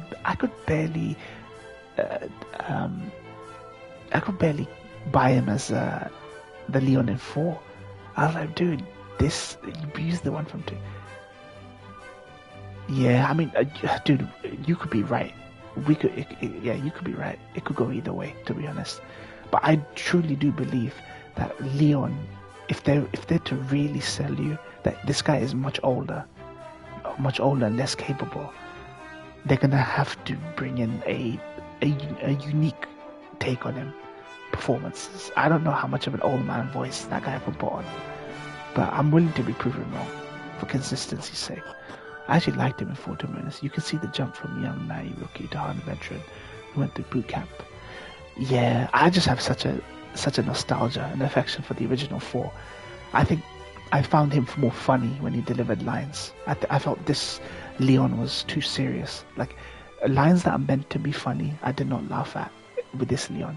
But I remember laughing out loud when Leon was like saying, I'm gonna send my right hand after you, and then Leon goes, your hand comes off in the original, and I was like laughing my ass off. He changed the voice tone to be lower, the register more serious in 4. Yeah, I much preferred Shinji Mikami's RE4. It just felt like a Shinji Mikami game.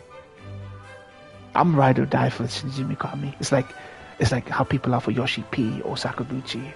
Like ride or die for that game. Everything he did in the direction of that game, it's not politically correct either. Because I have a big problem. It didn't distract from the quality of the game. 4 did, but 4 was laser focused on removing things that were not politically correct in that game, especially regarding Ashley. 100% regarding Ashley in that game. And I was like, okay, we know you did this, and I know it's not going to affect the quality of the game, but I'm just going to go play the original 4. But I loved 4. The combat was improved. Some scenarios they expanded on. Salazar had actually a backstory, and they really, really improved that character. The DLC is even better. RE4 Remake's DLC is even better than the main game. I couldn't finish it all then, but it wasn't the game's fault. It just ran so horribly on PS4 and those black bars. Yeah, they added a feature to remove those black bars eventually, but it came way too late in the remaster. I think that came way too late. I liked it. I liked the black bars because it gave it a cinematic effect. But on repeat playthroughs, it became a real hindrance. The FOV was better with those black bars. I think they changed the FOV when you get rid of those black bars. They'd optimize it to run that way. I don't know what was going on. But yeah, Mikami under Bethesda was not peak Mikami. Mikami was peak when he was with Platinum or Capcom. I love OG4 Remake equally. It's how I feel like FMA and Brotherhood. Yeah. I like Brotherhood only more because it's more faithful to the manga, and they diverge heavily with Scar's character in the original FMA, which knocks points off slightly. But 4 is so like not politically correct. Like the whole oh, you've armed your door with ballistics, like the president's door with ballistics, and like lines that would be considered misogynistic today were in there. But it was like trying to riff off like 80s action hero humor, right? Where there's complete disregard for the damsel in distress, because the guy was just trying to get her the fuck out of Dodge. You know what I mean? I'm like, fuck, man. Like, why do we have to? Why are we so humorless today that we remove that stuff? Leon was definitely played as an 80s action hero, and all the conversations with Hunnigan on the Codex, and the conversations between him and Sadler, yeah, quips, Sadler, like.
My favorite quote was when he stabs Sadler at the end. I'll give you a holy body, straight out of an 80s action movie. Yeah. My issue with Full Remake is Sadler and Hunnigan are basically non-entities. Non-entities. I like those the codec conversations with Hunnigan and Sadler. It gave the game personality. They completely stripped the game of those funny codec calls with Hunnigan. So Hunnigan didn't have as much of a persistent presence. He was cutting out most of the game. Her fucking transmission was cutting out to most of the game. And then Sadler was like a nobody, man. I didn't like Sadler. Zach Ryan. Sadler getting cheeky. Not Ryan. Leon getting cheeky with Sadler was fucking. Sadler's acting performance was good to me. Yeah, I liked his voice. His delivery was amazing. I think his delivery was better than the delivery of the original Sadler. But his presence was like, yeah, I wanted him to feel more like a badass presence. You know what I mean? Like, those quips and back and forth between Leon and Sadler was some of the best things about that game. It just gave the game charm and personality, but the stakes were still there that you had to get off this island and save them. I like Ashley in the new game. I didn't hate Ashley in the original game like everyone did. A lot of people say they hate Ashley, but as long as you just put Ashley in a dumpster or something, she's basically a non-issue. Apart from that big hallway and creating the bridge indoors in the castle, that was really annoying in the original. I like her better in remake, I think. I like her marginally better in the remake, but I do hate the fact they removed the politically correct dialogue. And look, I'm not a goon, Zach. I'm not a goon, but we all know the whole sniper upskirt thing with Ashley, and we know the whole ballistics line, right? When she meets not Carlos,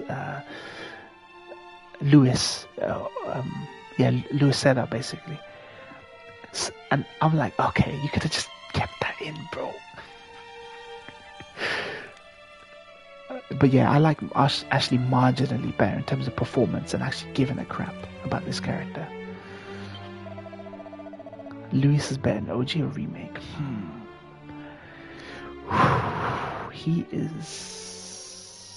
He's better in remake. I think he's better in remake.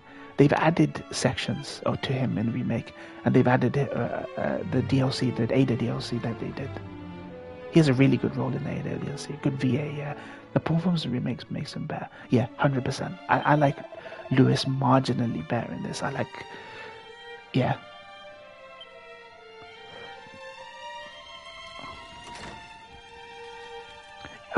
I have no problem with iPhone remake. It does a lot of things better. It does a few things worse. I feel like if I really wanted to play the definitive experience, I would go play the original. I don't think they did enough changes to the Krauser stuff. Like the Krauser was basically 1-to-1, don't you think? Apart from making the knife fight playable. I love the QTEs in the Krauser fight in the original. And the original boss fight against Krauser at the end was 1-to-1 the same. It had just less puzzles basically. So I think they didn't do much to improve the Krauser. So in a way I kind of prefer Krauser in the original game. I do like that they've added Wesker's inclusion in the remake a bit more. They made him more prominent. Like, you're left to only infer that Wesker is the one giving Ada orders, but in this they make it look completely obvious.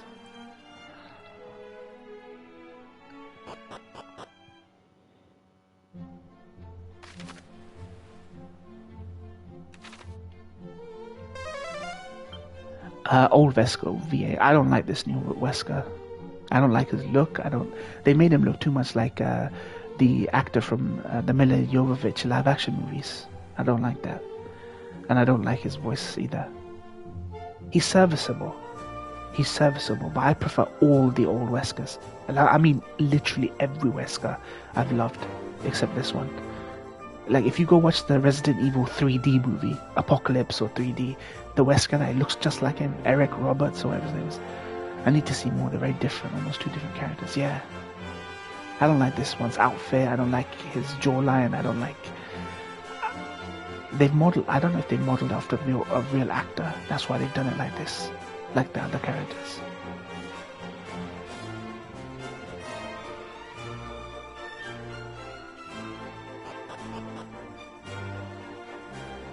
But that's probably why. He probably looks closer to his voice actor.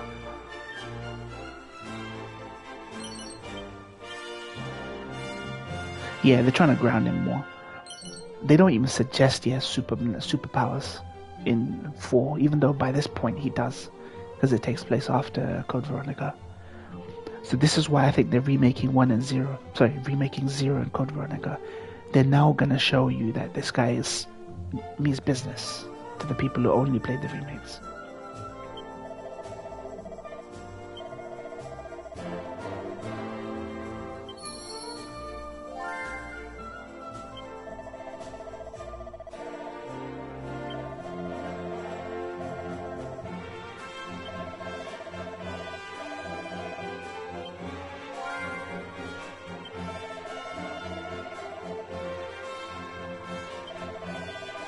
You need to skip a 5 remake and do a new path forward. Yeah, I do not believe 5 is getting a remake. I don't believe we're ever gonna get a 5 remake. That's just my prediction. They're bringing forward the ones that need remakes. Like, I don't think 5 needs a remake. Like, 5 has its own identity. I don't think you can do anything to that 5 to make it better, in my opinion. And it's such a dramatic end to the Wesker series, like, story, that I don't think you could touch that game, man. Like, it's not sacrilege. I'm not saying it's sacrilege to touch. I don't think people care. I generally don't think people care enough about RE5 remake. The ones they've been asking for are Code Veronica and, to a lesser extent, 0, in my opinion. But I don't think we'll see a 5 remake anytime soon. And even Dusk Golem said there is no word, rumors, or anything to do with 5 being remade right now. There's nothing. And they're gonna just trace a new path forward for Resident Evil, maybe. They've even said that if they ever do these characters, legacy characters, will come back if they do prequels. But I think they're moving forward with the series with a whole new bunch of characters. So if they ever do a prequel or something, I think the interview implied that if they ever do prequel stuff, then legacy characters come back.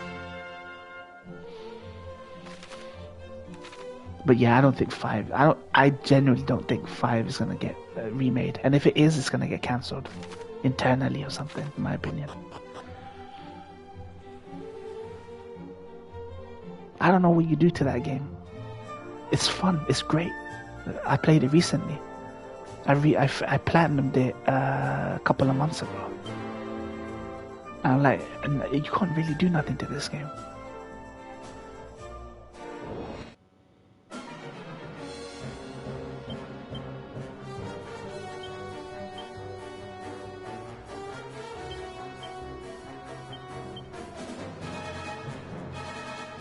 If they did 5, it would almost have to be a new game. Yeah, it would have to be.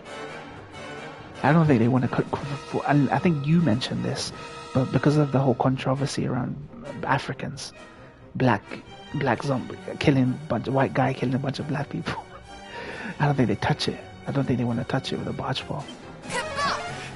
I'll be honest, I don't mind 5. It gets hate and I get why, but so yeah, same. I think it's the best co-op game I've ever played. I used to play Army of Two. Do you remember that game on 360? Army of Two. I used to play Fighting Force on PlayStation 1, so I've played a few like good co-op games. But it's Resident Evil 5 is my favorite co-op game. Me and one of my old school friends played on 360. It's an amazing game for what it is. I played Ivory Court back in the exactly.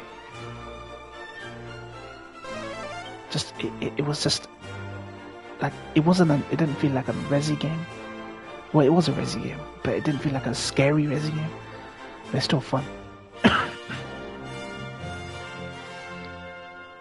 Yeah, Gears, exactly. You had little like hub areas, and you had skirmishes in those hub areas, and you move on to another hub area. You had another little skirmish over here. It felt you were in a dangerous place, and you needed to get out. So I liked it for that reason. And it's the epic, like summer blockbuster finale to the Resident Evil saga. It has to be epic. You know what I mean? You can't end a character like Wesker, who's basically Neo from the Matrix, on a fucking dank ass corridor in some fucking grotty fucking like building somewhere. You know what I mean? Like, it's fitting that Africa, the origin of Umbrella was in Africa. They took the flower that had the T virus in it from Africa. So the origin of the whole series ends there. It's kind of fitting, you know what I mean?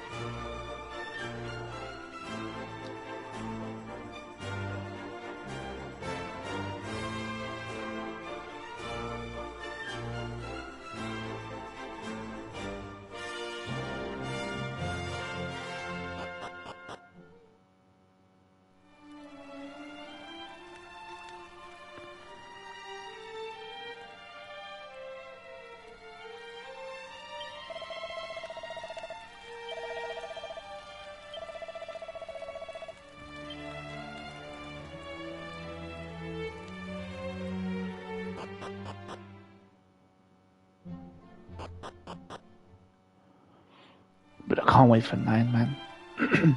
They're returning to the confined survival horror stuff. They even said, Nakanishi said that the boss battles aren't going to be like Resident Evil 4 boss battles. They're going to feel like more like RE2 puzzle bosses. Like, there's a puzzle way of figuring out how to kill this boss. Like, Plant 42, you need the flamethrower, or you need to create a virus to kill this boss to get anywhere. Consider Requiem as the end of the saga. You know, bring back a bunch of characters. Yeah, I think more than Leon is going to show up. Leon's going to be playable, or the second playable character. But dude, I think Jill is turning up. Claire's turning up. I think anyone that makes sense to turn up is turning up in this game. But I'll tell you one thing for sure: they're killing off a legacy character in this game. They're killing off a legacy character in this game. They're gonna it's gonna be a fake out, but they're gonna kill. It might be a fake out, it might not be a fake out, but they're gonna kill a legacy character off in this game. And I'm not gonna lie, if it's Chris is the number one person I want them to kill off, straight up. That guy has been having a midlife crisis for like 3 games now. Resident Evil 6, I'm not gonna spoil because you haven't finished 6. Dude, he's having a midlife crisis in Resident Evil 6. He's having a midlife crisis in Resident Evil 7, and he's definitely having a midlife crisis in Resident Evil 8. Like, end this guy, for goodness sake. But they're killing off a legacy character in this game. I don't know who. It could be Hunnigan, it could be some random guy, it could be Barry, it could be, someone we know. But they're killing off a legacy character in this game. If they really intend to say, where this is a turning point for the franchise, we're moving on from this. If they really intend to do that, they're gonna kill off a legacy character, so they never have to contrive a way to bring them back. They can't bring Wesker back; they've killed him off. So no, they don't even try now, apart from doing remakes. I think they're killing off a legacy character. If it isn't Leon, then it's gonna be someone, a legacy character they're killing off. And to be honest, for political reasons, because of how political Capcom has become with their games, it's going to be a man. It's not going to be a woman. So Chris, yeah, they're killing off a character. Like, from everything I saw from the trailer, the vibe they're going for is the serial killer vibe.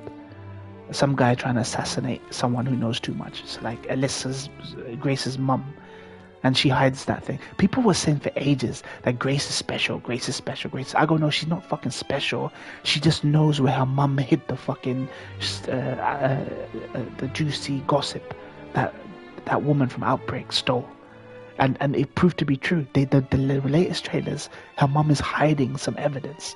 And Grace knows where the evidence is. That's why she's special. So for me, I think they're killing off a legacy character. And it's got that serial killer 7 vibe. You know what I mean? People getting bumped off, espionage, you getting hunted down for something or some dirty secrets you got.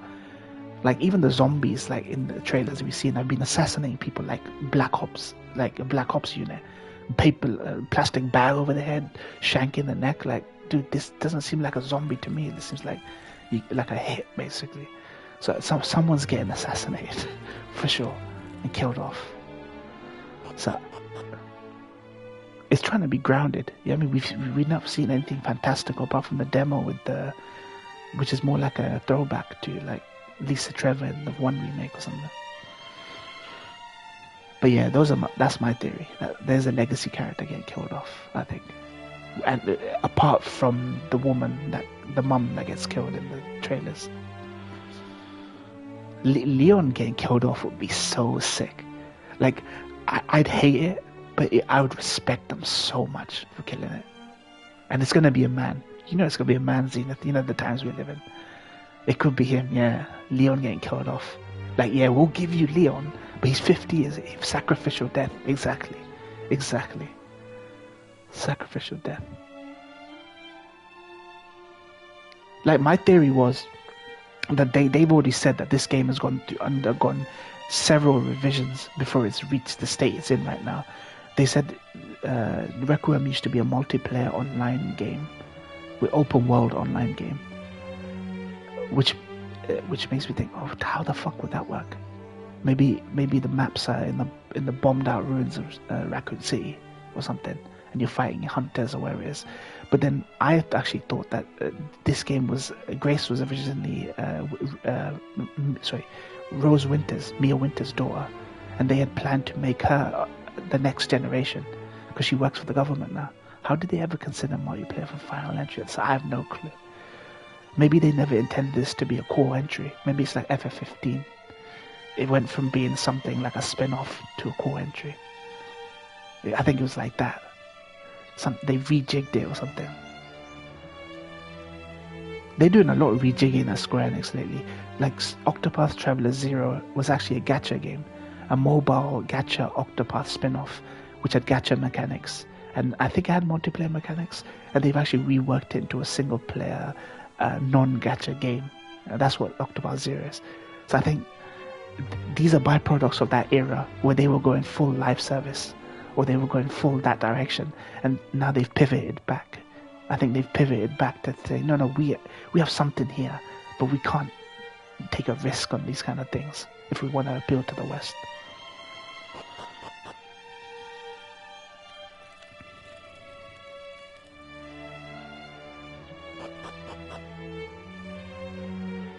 Yeah, I don't know how it could be multiplayer. I'm guessing the open world bit they're talking about is that giant ruined map where all the the missile craters are that they show in the trailer, and they would have had you fighting in key throwback locations. Oh, you're fighting in the bombed out ruins of RPD.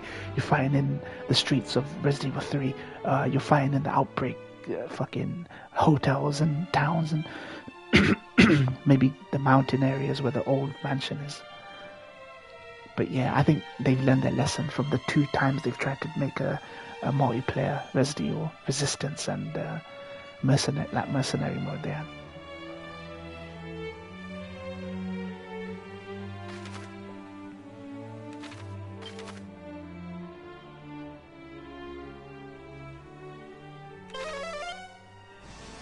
But dude, I'm excited. I'm so fucking excited. Not half because the director is someone whose work I respect. He did Resident Evil Revelations 1 and he did Resident Evil 7, which are 2 of the best Resis in my opinion.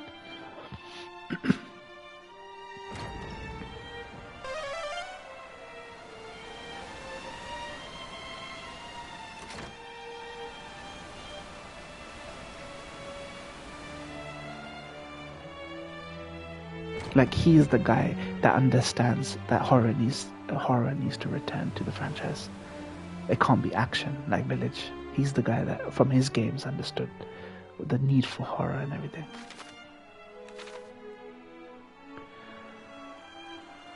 He's saying all the right things, legit. Sometimes when they do the press tours, whether it be Square Enix or Capcom, they always say the wrong things. But he's saying all the right things. So I can't help but be excited for the game.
Ghost Town here tonight. Can't believe I finally joined chat for once and I was here.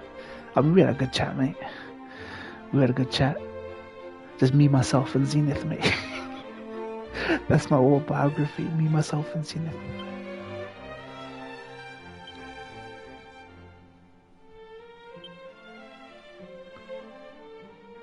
Don't care, man.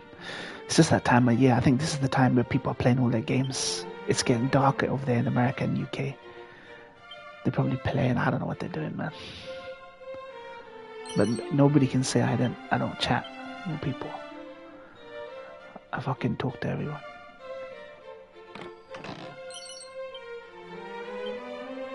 But dude, if you want to play Silent Hill 2, man, don't feel obligated to stick around, man. I'd totally encourage you to go finish Silent Hill 2. Fucking amazing game if you want to go play a game. This is the time of year when people just do not come, man.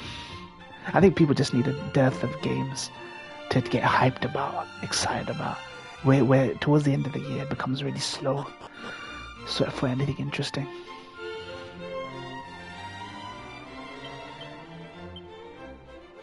But yeah, Requiem, my number one what was your most anticipated game? They had GTA 6 on there, they had Witcher 4 on there. What did you vote for your most anticipated game? Zach? Oh, RE9, okay.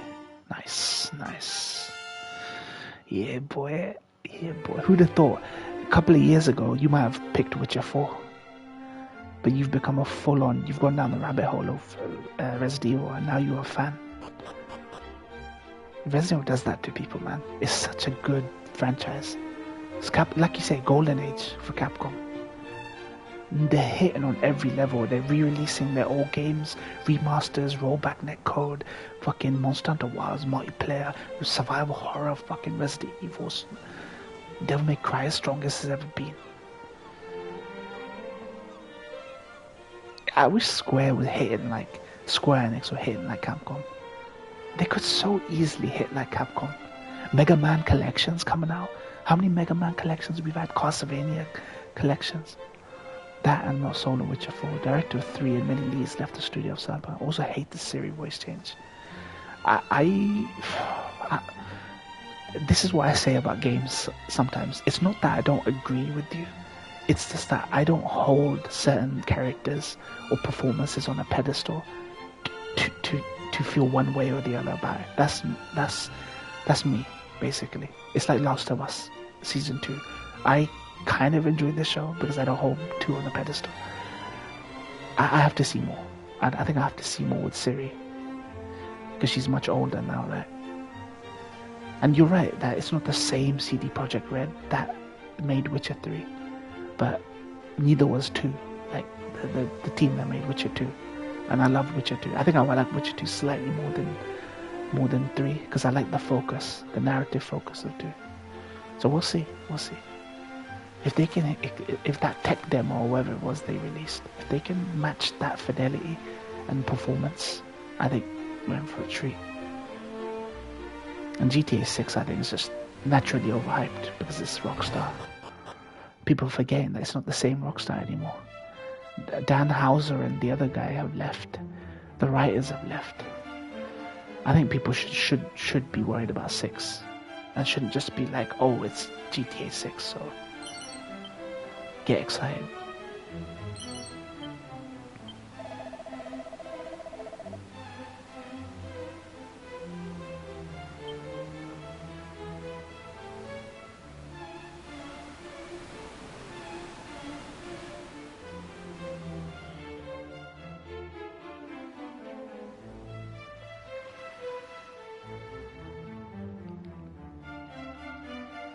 I never beat 5 story, even though I've bought the game twice.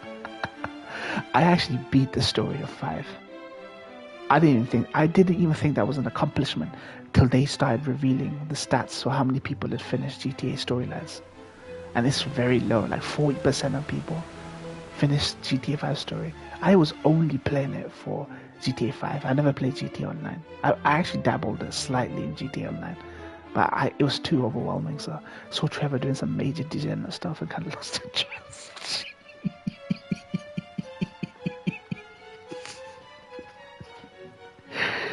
Oh man, that's awesome. That's so fucking awesome. I mean, I thought that was the whole point of the game. Trevor was the highlight of the game. It's like Three Stooges almost. It felt like a 70s comedy where you've just got 3 idiots and they've got it's like the Richard Pryor and the Gene Wilder kind of comedies. We got one DJ and one straight guy, one fucking loony guy. Like I liked it. I liked the narrative, but I never fucked with the online. I think I can even go back to my 3 PlayStation What did I play on? I played the remaster of GTA that came on PS4, I think, or 3. I don't know which one. I like Michael the best. He was like a character out of Goodfellas or something. Yeah, 100%. I loved Michael. And his fucking annoying ass family. He felt like a De Niro. Definitely felt like a De Niro or gangster character. Wife was constantly cheating on him with a yoga instructor. It's so awesome. He's from like a different era. He's like a fish out of water in this time period. It's like a non-woke character living in a woke universe.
Last GTA I beat was San Andreas on PS2. I didn't even beat 4. Got bored.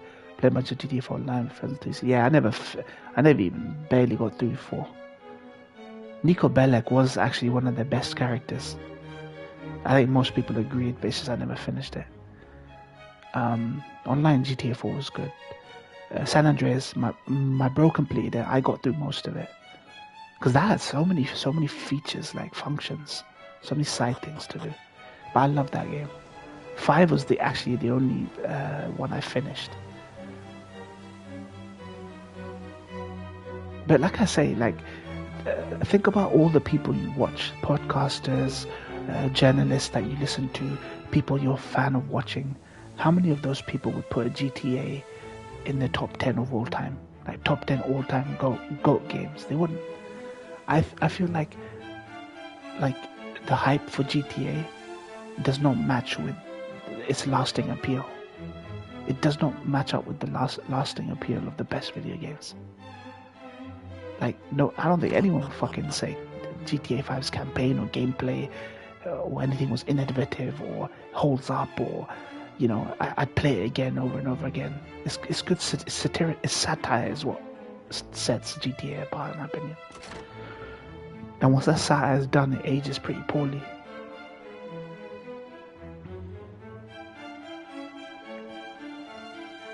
I don't know what 6 could do to really set the world on fire. That's what I'm worried about. Graphics, open world, that's great. We've got plenty of those. What's GTA 6 gonna do to really set itself apart? I think good AI is really underrated nowadays. I think having good AI for games is gonna be the future.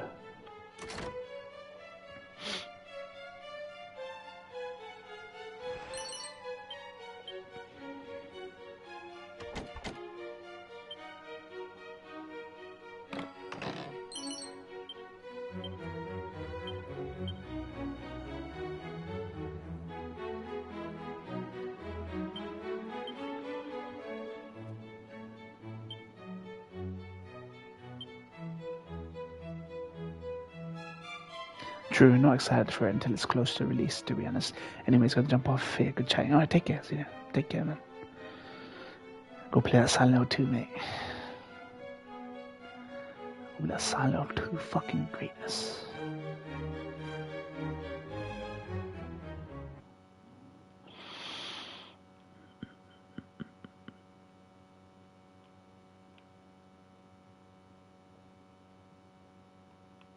Do you see?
Hey Vector, what up? Just finished chatting to Zenith. What are you up to, mate?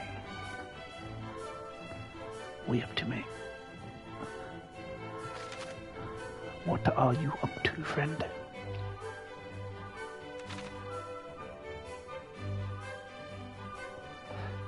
Are you been? What's the latest? Just got back from work, so nothing to go. Nice. But how was Running Man? I didn't see any of your thoughts on Running Man.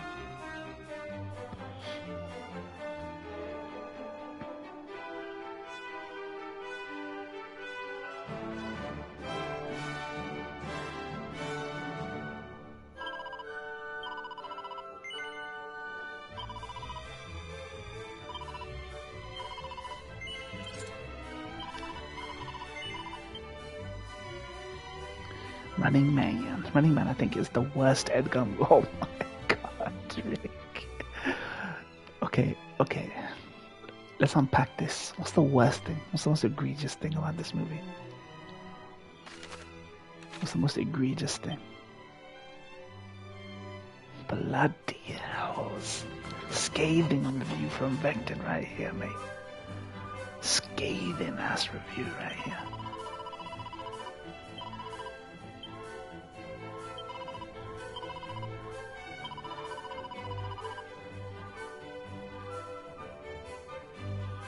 Scathing ass review right here, mate.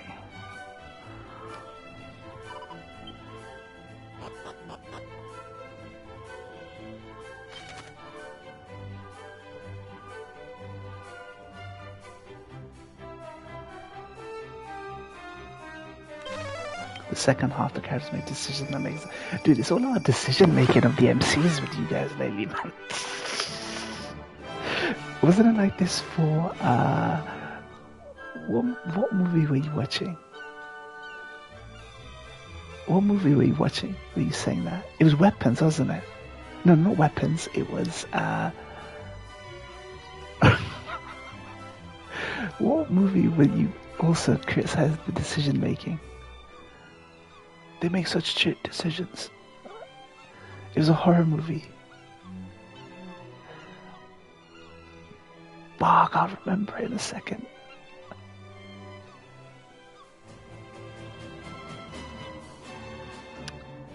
Dude, you and Aaron were saying that you hated a movie because the characters were making terrible... No, Fantastic Four. Okay, so what were the decision... You watched this alone, right? Running Man. Tell me what you really think, Vector. Just you. What you really think of Running Man. With Aaron, okay. What do you really think? What kind of decisions are we talking about right here? Like, if it's like the original movie, he's just on the run like John Wick was, because everyone's out to get him. So what was this egregious decision he made?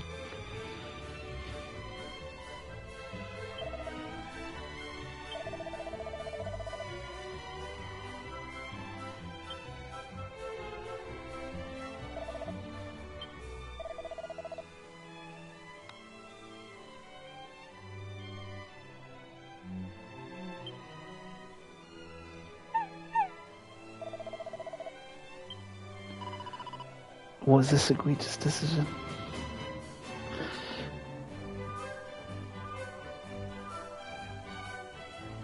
Okay.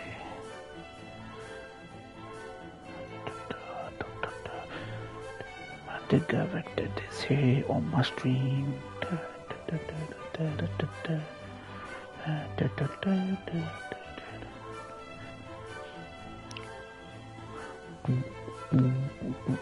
My nigga Vector is here on my stream. Vector's going to essay about why he hates this movie. Let's fucking go, bro. He's hiding out with Michael Cera's. Oh, he's got Michael Cera in this character whose dialogue, by the way, doesn't sound like a real person at all. You can tell everything he says was written. Oh, I see.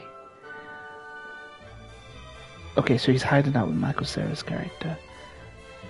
And, okay. So, what's the decision he makes while he's hiding out with this character?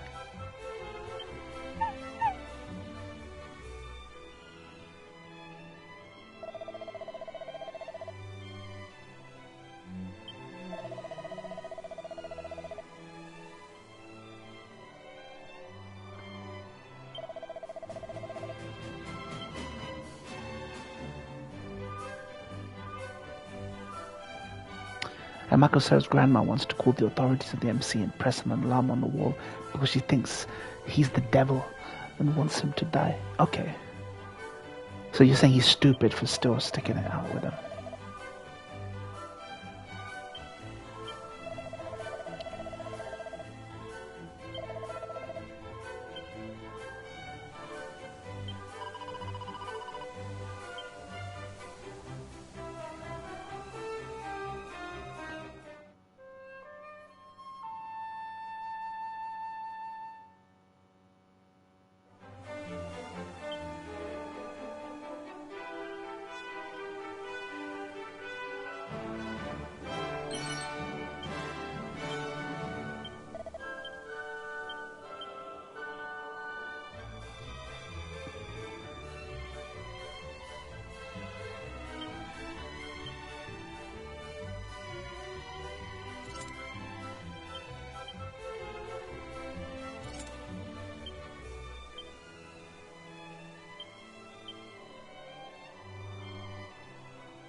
Then Michael Cera stops her, talks about how quick they'll arrive and that they'll need to get out ASAP, but then Michael Cera presses her.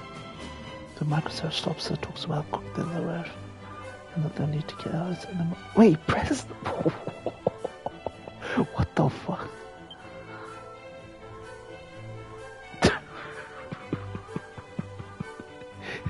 Okay, that sounds ridiculous. That does sound ridiculous.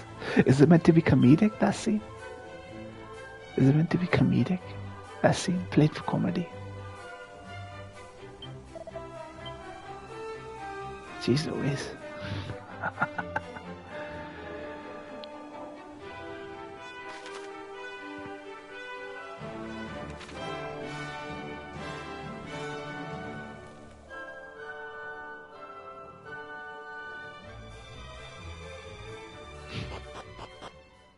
It's gotta be a joke, right? Why does he press the button?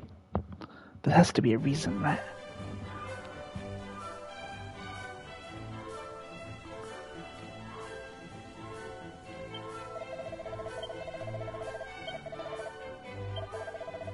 At least you've seen that place for comedy. Like he rigged his house to take out people, but he could have just not. I see. I mean, it's fun, man. It's a fun excuse. It's an excuse to have fun. He lured them in. He lured the popo in, just so he could fuck them up. I mean, you hate the movie because of that. That is the reason you hated the entire movie. But even Shaun of the Dead is like built for laughs and it's like forced scenarios. So that is the most egregious thing this movie did. Not just that, it's the start of the second half. Okay. That's just the start of the second half. Okay. God damn. Like, were you not entertained? Like the movie line goes. Were you not entertained? Vected. Were you not entertained? That's crazy. Edgar Wright movies are usually very fun, if anything. I don't think Versus the World, what's his name? Movie is that movie's fun. I don't think it's like up there with my favorite movies. Scott Pilgrim, that's it. Scott Pilgrim. It's fun. My nigga Edgar Wright, mate. My nigga Vector do my other nigga Edgar Wright under the bus. What's going on? What's going on?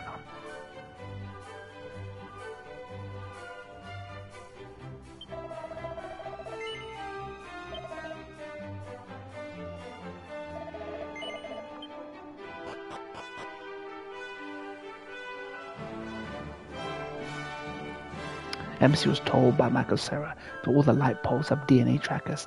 As soon as Michael Cera character dies, the MC goes straight to her with light poles everywhere. Oh my god.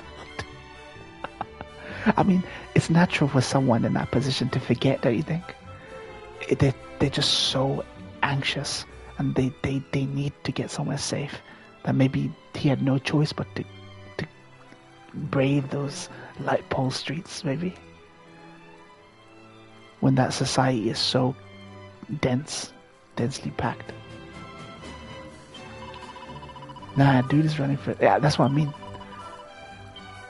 But like, where else could he have gone? You know what I mean? You gotta offer alternatives. You gotta tell the writers how you could have written it better, so vectored. I'll always take the writer side on this, man.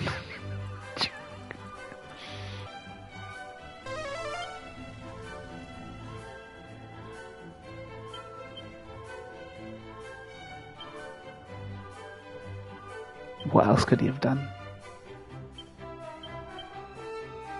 What else could my nigga have done?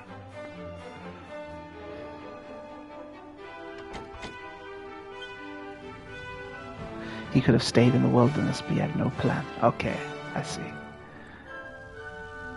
I mean, man, you gotta give the guy a break, mate. You gotta give the guy a break, bro.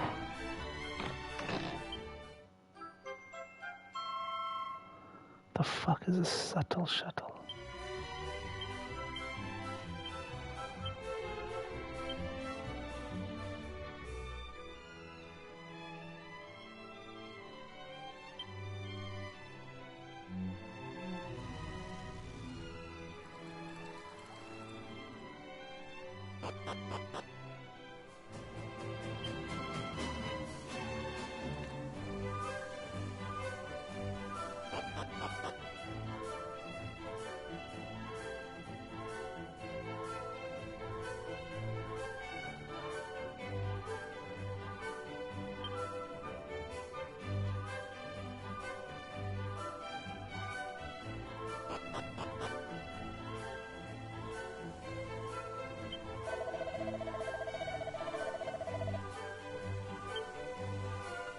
Okay, there's a bunch more, so it adds up. Okay.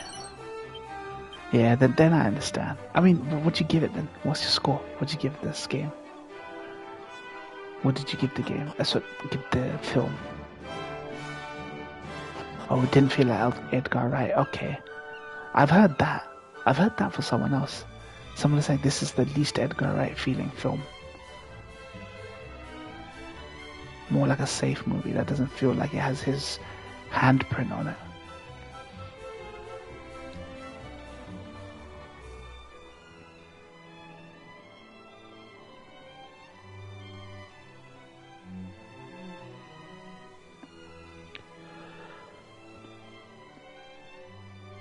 None of his editing was there, and the accuracies all had none of his DNA. That's crazy. That's actually crazy. My nigga skipped Ant-Man for this. Otherwise, what's he been doing lately? What's he done for us lately?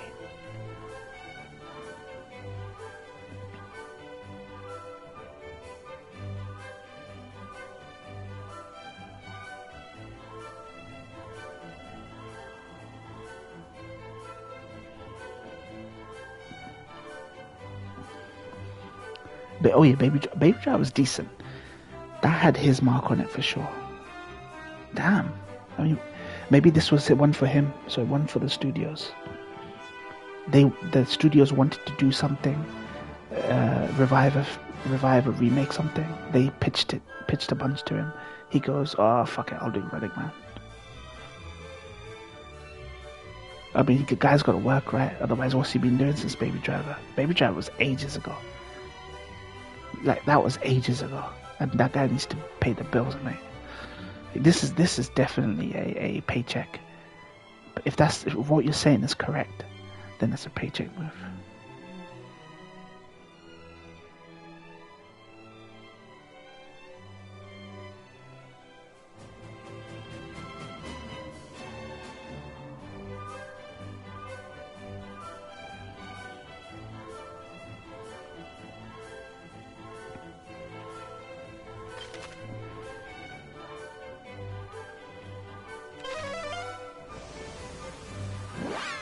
I agree. I prefer Baby Driver. He had style, not embarrassed to be cheesy. Yeah.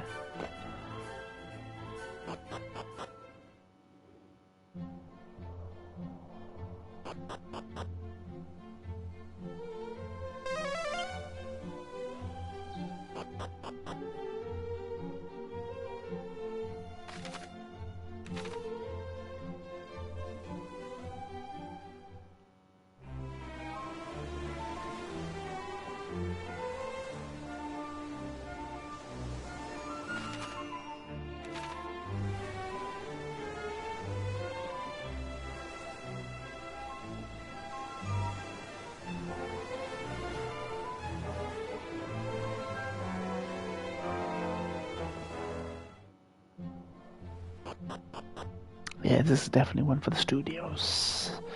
My nigga Vecton might be onto something. My nigga Vecton might be onto something.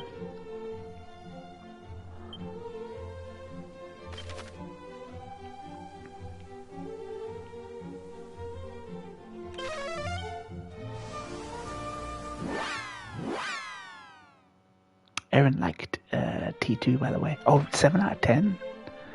Okay, is that a good score for her? 7 out of 10? I guess, what, 3.5 out of 5? That's not bad. I mean, she liked it. That's good. Damn, that's good. I'd have given it higher, man. I'd have expected 8 or something. But we'll take what we can get, Vector.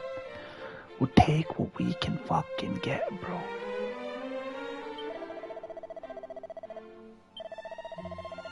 It's good for her since she doesn't like action movies.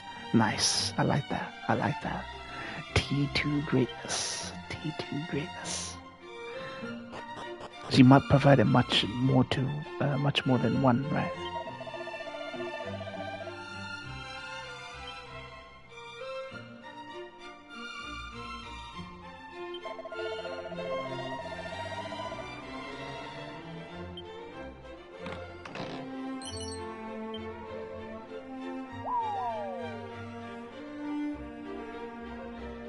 Much more, just a lot of it. Yeah, see, the whole misogyny stuff, that's all gone, mate.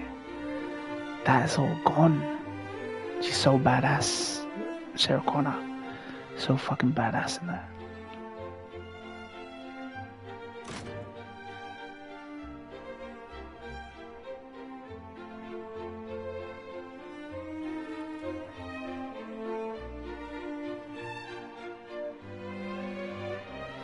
Why was this door locked? Okay.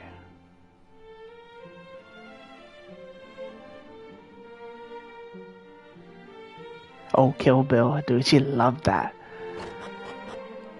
She's gonna hate Michael Madsen's character. She's gonna find him the most misogynistic because he technically is the most misogynistic character. Tits full of rock salt, mate. Hurts, don't it? Bro, she's gonna hate that in a good way. She's gonna hate that guy in such a good way. Yeah, she's gonna fucking hate him.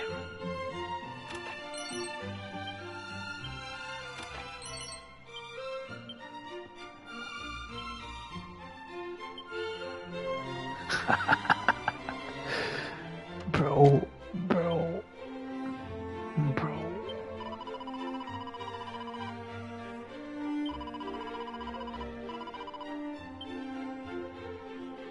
But yeah,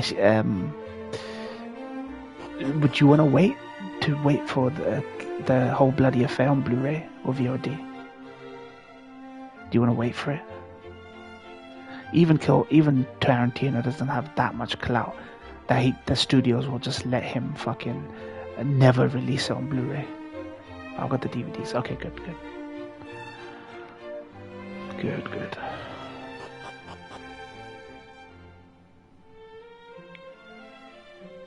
I mean, the whole bloody affair is cut content, right? Has cut content. That wasn't in the theatrical release.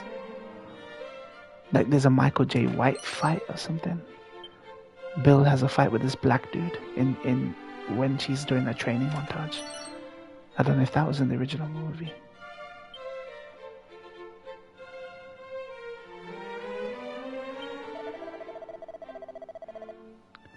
Just a new animated sequence, right? No.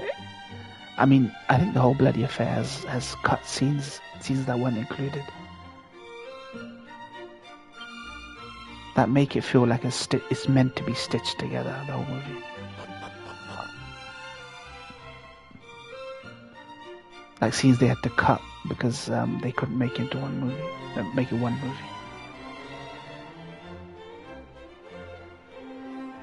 I don't know, I have to Google it more.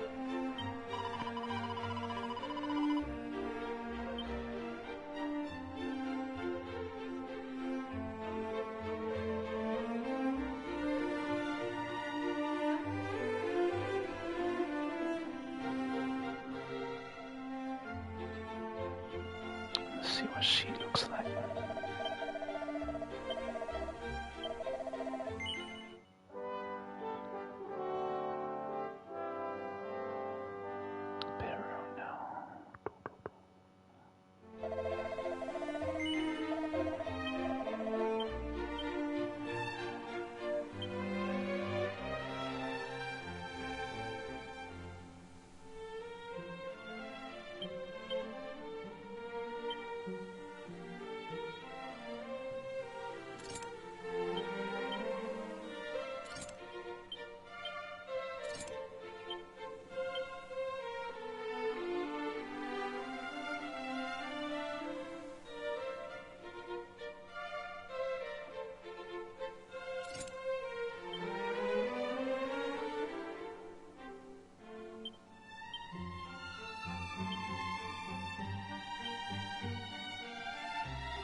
Where my next scene gone, man?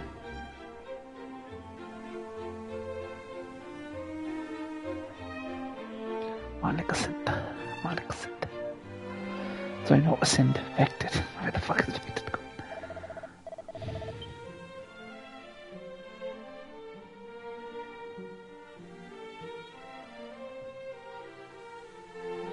Writing worksheet, one sec, okay.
Soren Mamnani.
The heebie-jeebies, the heebie-jeebies.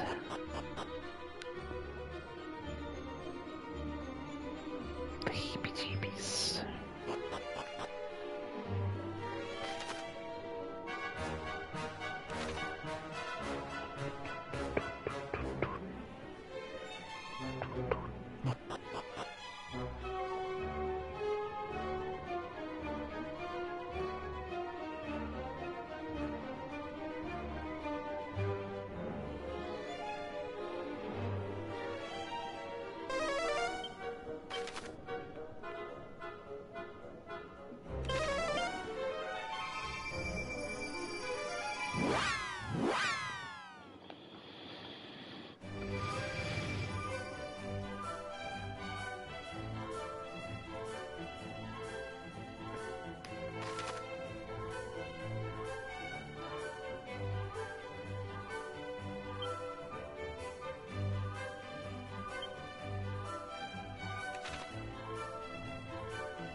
Okay, back, nice. Nice one, nice one.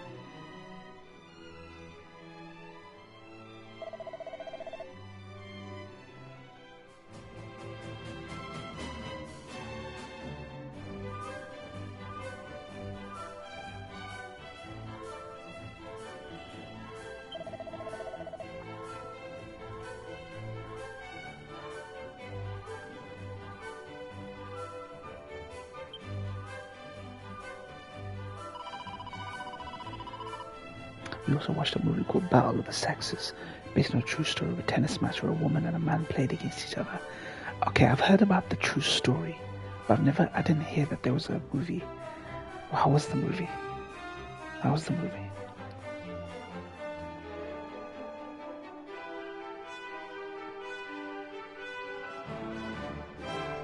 How was it?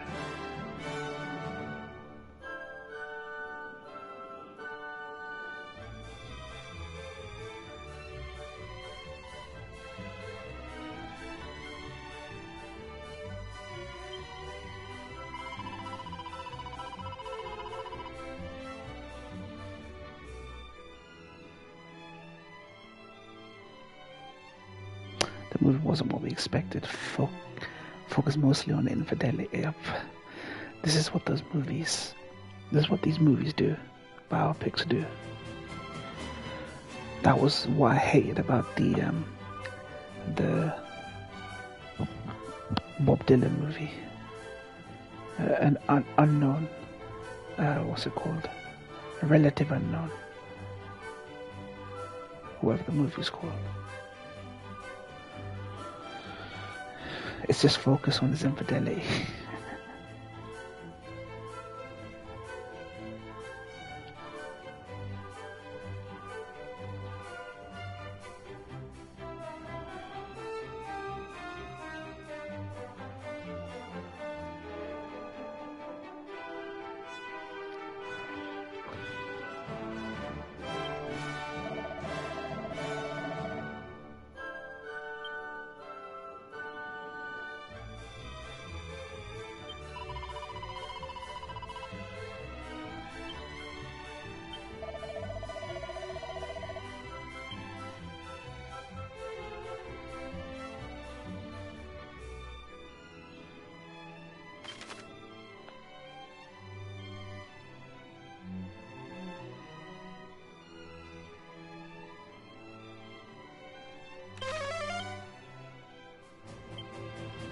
Everyone hated it. We agreed it minimized the entire point of the movie and the woman's win.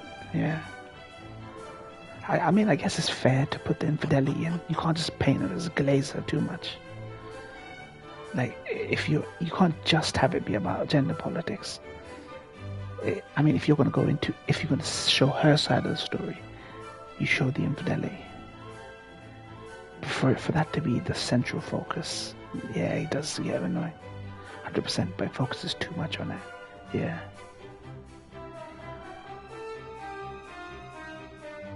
Who are the actors? Who are the big stars in that movie? In that.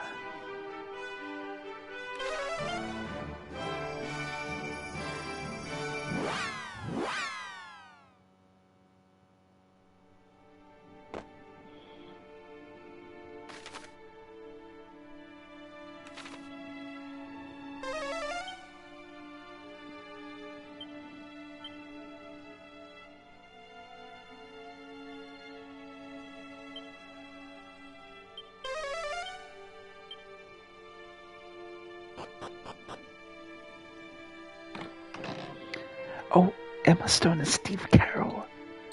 Holy shit. Okay.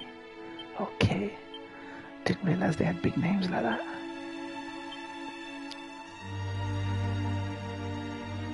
Interesting.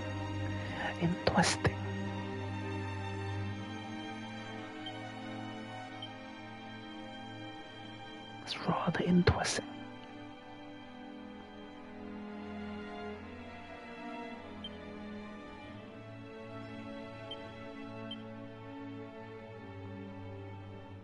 It goes to show no one talks about it despite the big names. Yeah.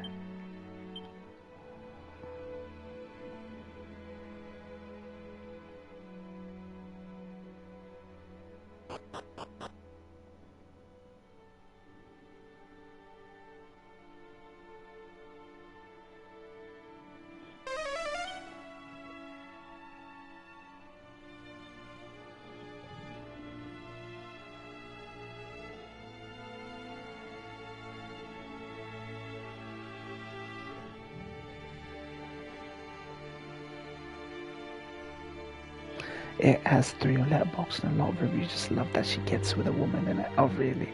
So she's a lesbian. Bloody hell. So I guess the infidelity it becomes everything. Fucking hell. What a shame.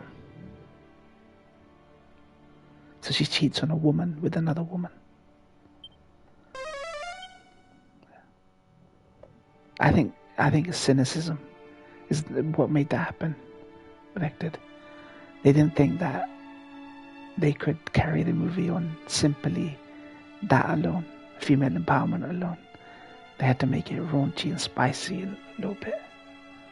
Cheats on a supportive husband with a random woman. Oh shit. I see.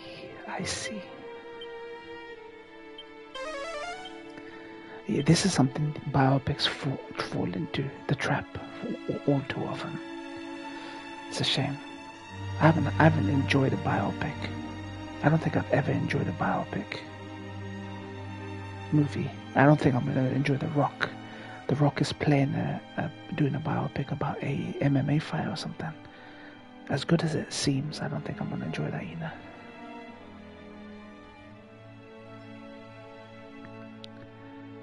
Oh, you like Rock? I haven't seen Rocket Man. I do like the actor though. I do like the actor who's playing him.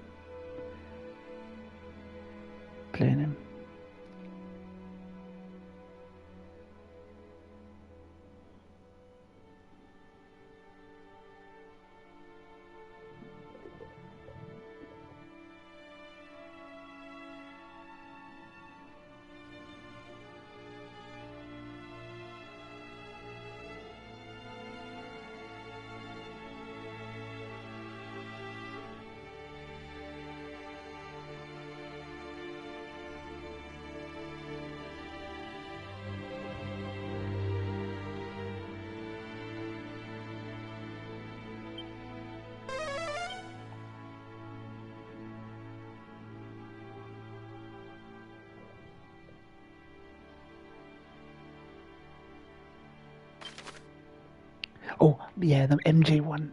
Now, the director is sick. Alfonso Cuarón, someone else. Forgot who he is. But he's a director I like. And the actor is actually a Jackson himself. He's a relative. So he'll probably be able to do the nuances of his family really well. That's going to be good. I think that will be good.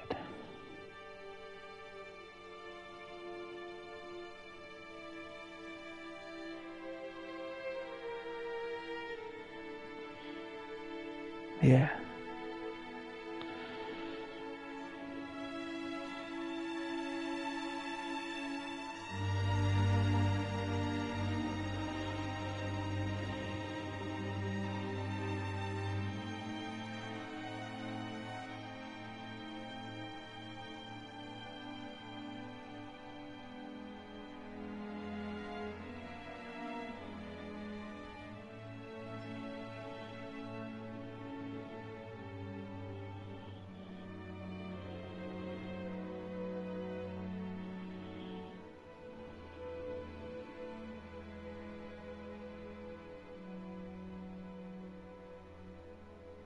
What made you want to watch that movie? Did Erin recommend you the Battle of the Sexes movie?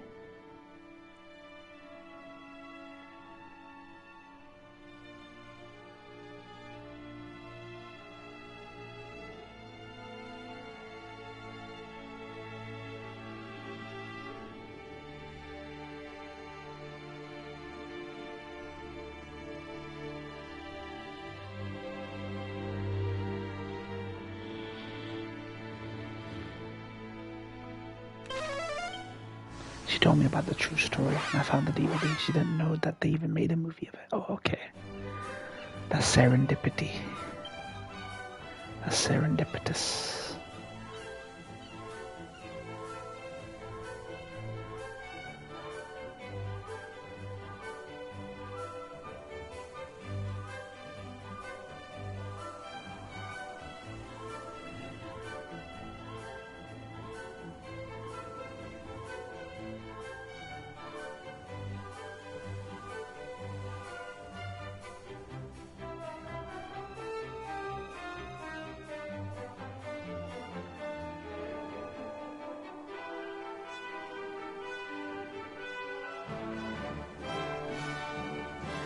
It was random too. I didn't go out looking for it. Didn't know it was a movie either. Yeah, that's why I'm shocked that Emma Stone and Steve Carell are in there. I probably saw the trailer, like, thinking hard enough, but probably didn't remember it.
West of Beautiful.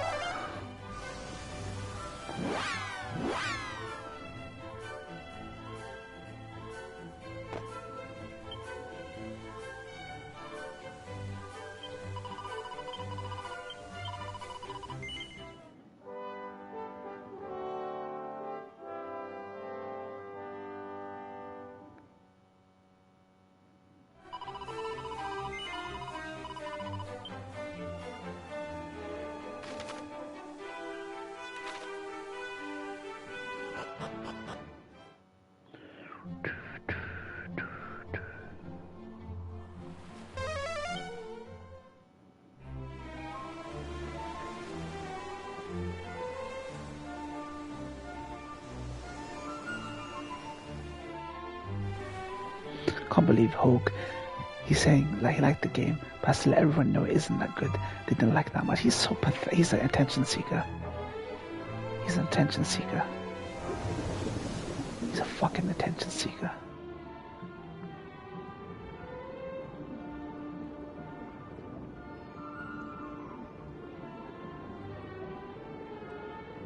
He's such an attention seeker, man.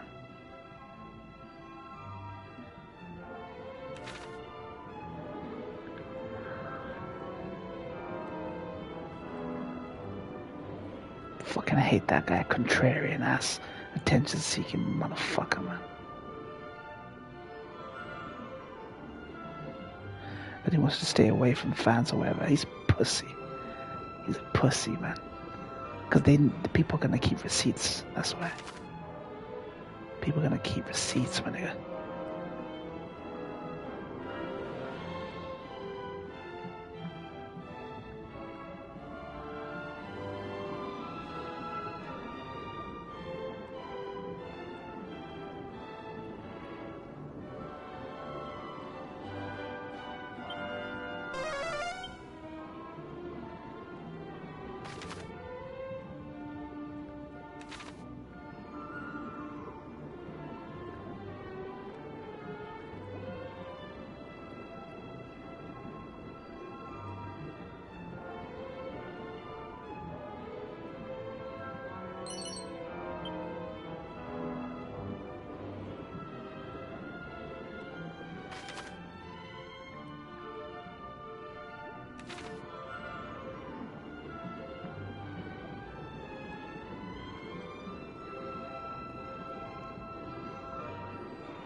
Hey, what up, Gio? Jordamus. Jordamus.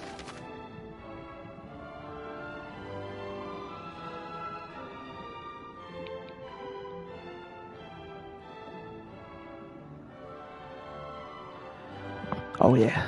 Yeah. Same world, man. Did he forget that he was the one who kept interrupting Chris talking about dead sister? Yeah. I keep reminding him. I keep retweeting him or replying to him, telling him it was a complete shit show when he was on that podcast. And he never engages.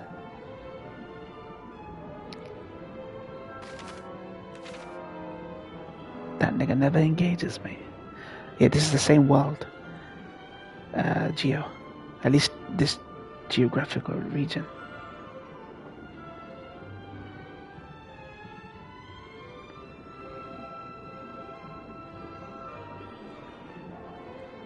It's ironic though that we're at the same place right now. It goes to show you're probably near the end of the game like I am.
The end of the Urge trilogy.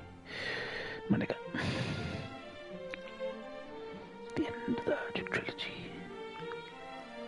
Quadrilogy, actually. People don't keep forgetting it's a quadrilogy. Not a trilogy, quadrilogy.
Fucking Hoglaw.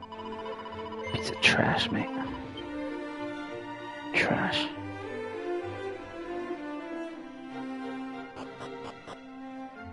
He's such an egotist, man.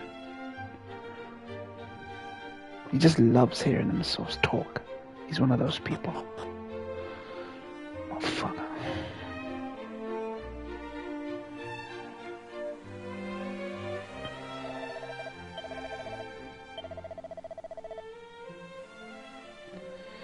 Yeah, let's do it, man. Do you want to do it live, or do you mind starting later than live? What time is it? What time is it in America that they Game Awards streams? Okay, what time does it start? Let me know. Yeah, like Eastern time or Central time.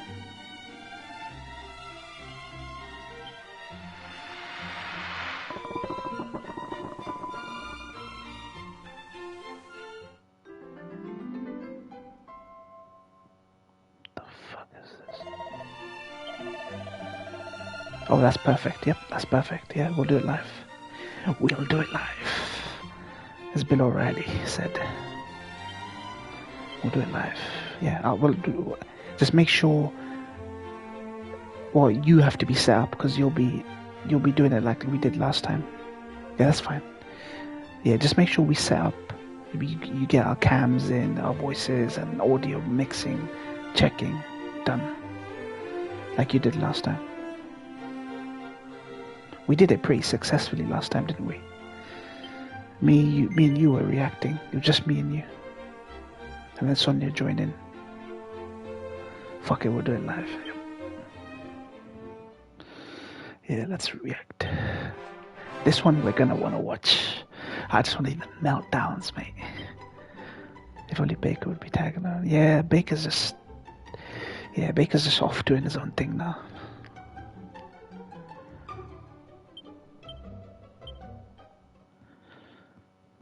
He's in another life now.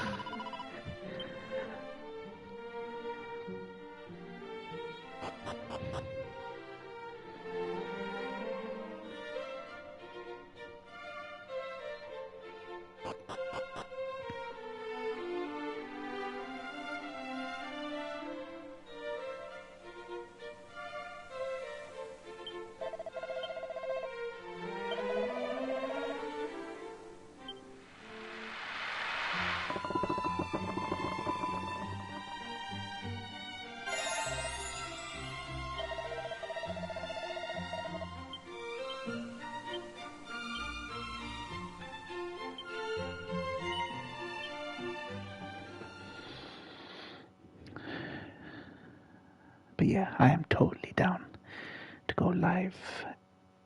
Cannot wait for the Game Awards. It's gonna be so good. Me and Zenith were theorizing that Jeff is gonna end the Game Awards with the Leon Kennedy reveal for Resident Evil 9. That was our prediction. Jeff never opens hard, but opens big, so it's not gonna be opening. My name Jeff. My name Jeff. My name Jeff. My name Jeff Keighley. Oh yeah, I've cast all my votes. I shared my vote card on Twitter if you want to see it. The vote card for in one picture. It just shows you all your votes. If you do it, share your card on Twitter. I'll check it out. It's one of my latest tweets, so you can see it. But Clear Obscure is clean sweep right now, man. 4 or 5 categories. It's gonna be dominating, I think. Clear Obscure.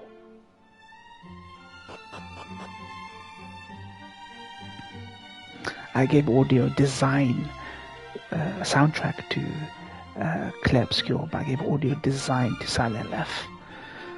Somehow Silent F managed to squeeze out a vote from me. Minor hunches, okay.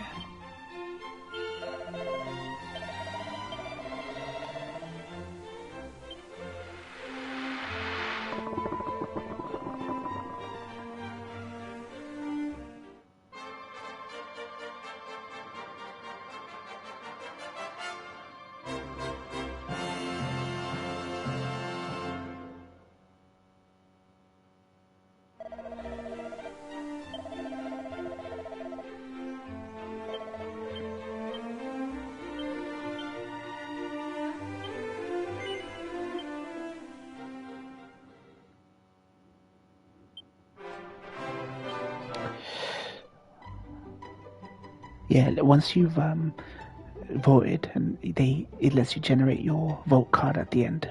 Post it on Twitter and tag me in it so I can check it out. Yeah, it's like a gacha mini game within this game. So you could win the ultimate prize, first, second, third, fourth place prize, but you can save scum. But it takes ages to save scum and get ultimate, the best outcomes. But I like these gacha mechanics because they're not tied to real money. Dragon Quest 11 has the casino. I think you're familiar with the casino in Dragon Quest, right?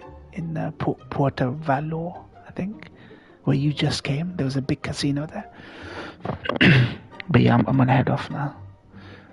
Thank you, Vector. Thank you, Rick. Sorry, thank you, Gio, for joining. I know I'm ending just as Gio joined, but I've been going for ages already, so. Take care, Vector. Take care, Gio. And yes, I'm up for Game Awards. I'll be there, mate. I'll be there, Gio. DC.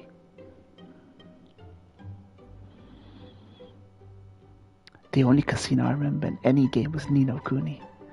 Damn, Ni no Kuni had a casino. Really? Interesting. Maybe my memory's hazy or that. Weird that game would have a casino. Most of the characters are little children in the game. Oh yeah, DC, man.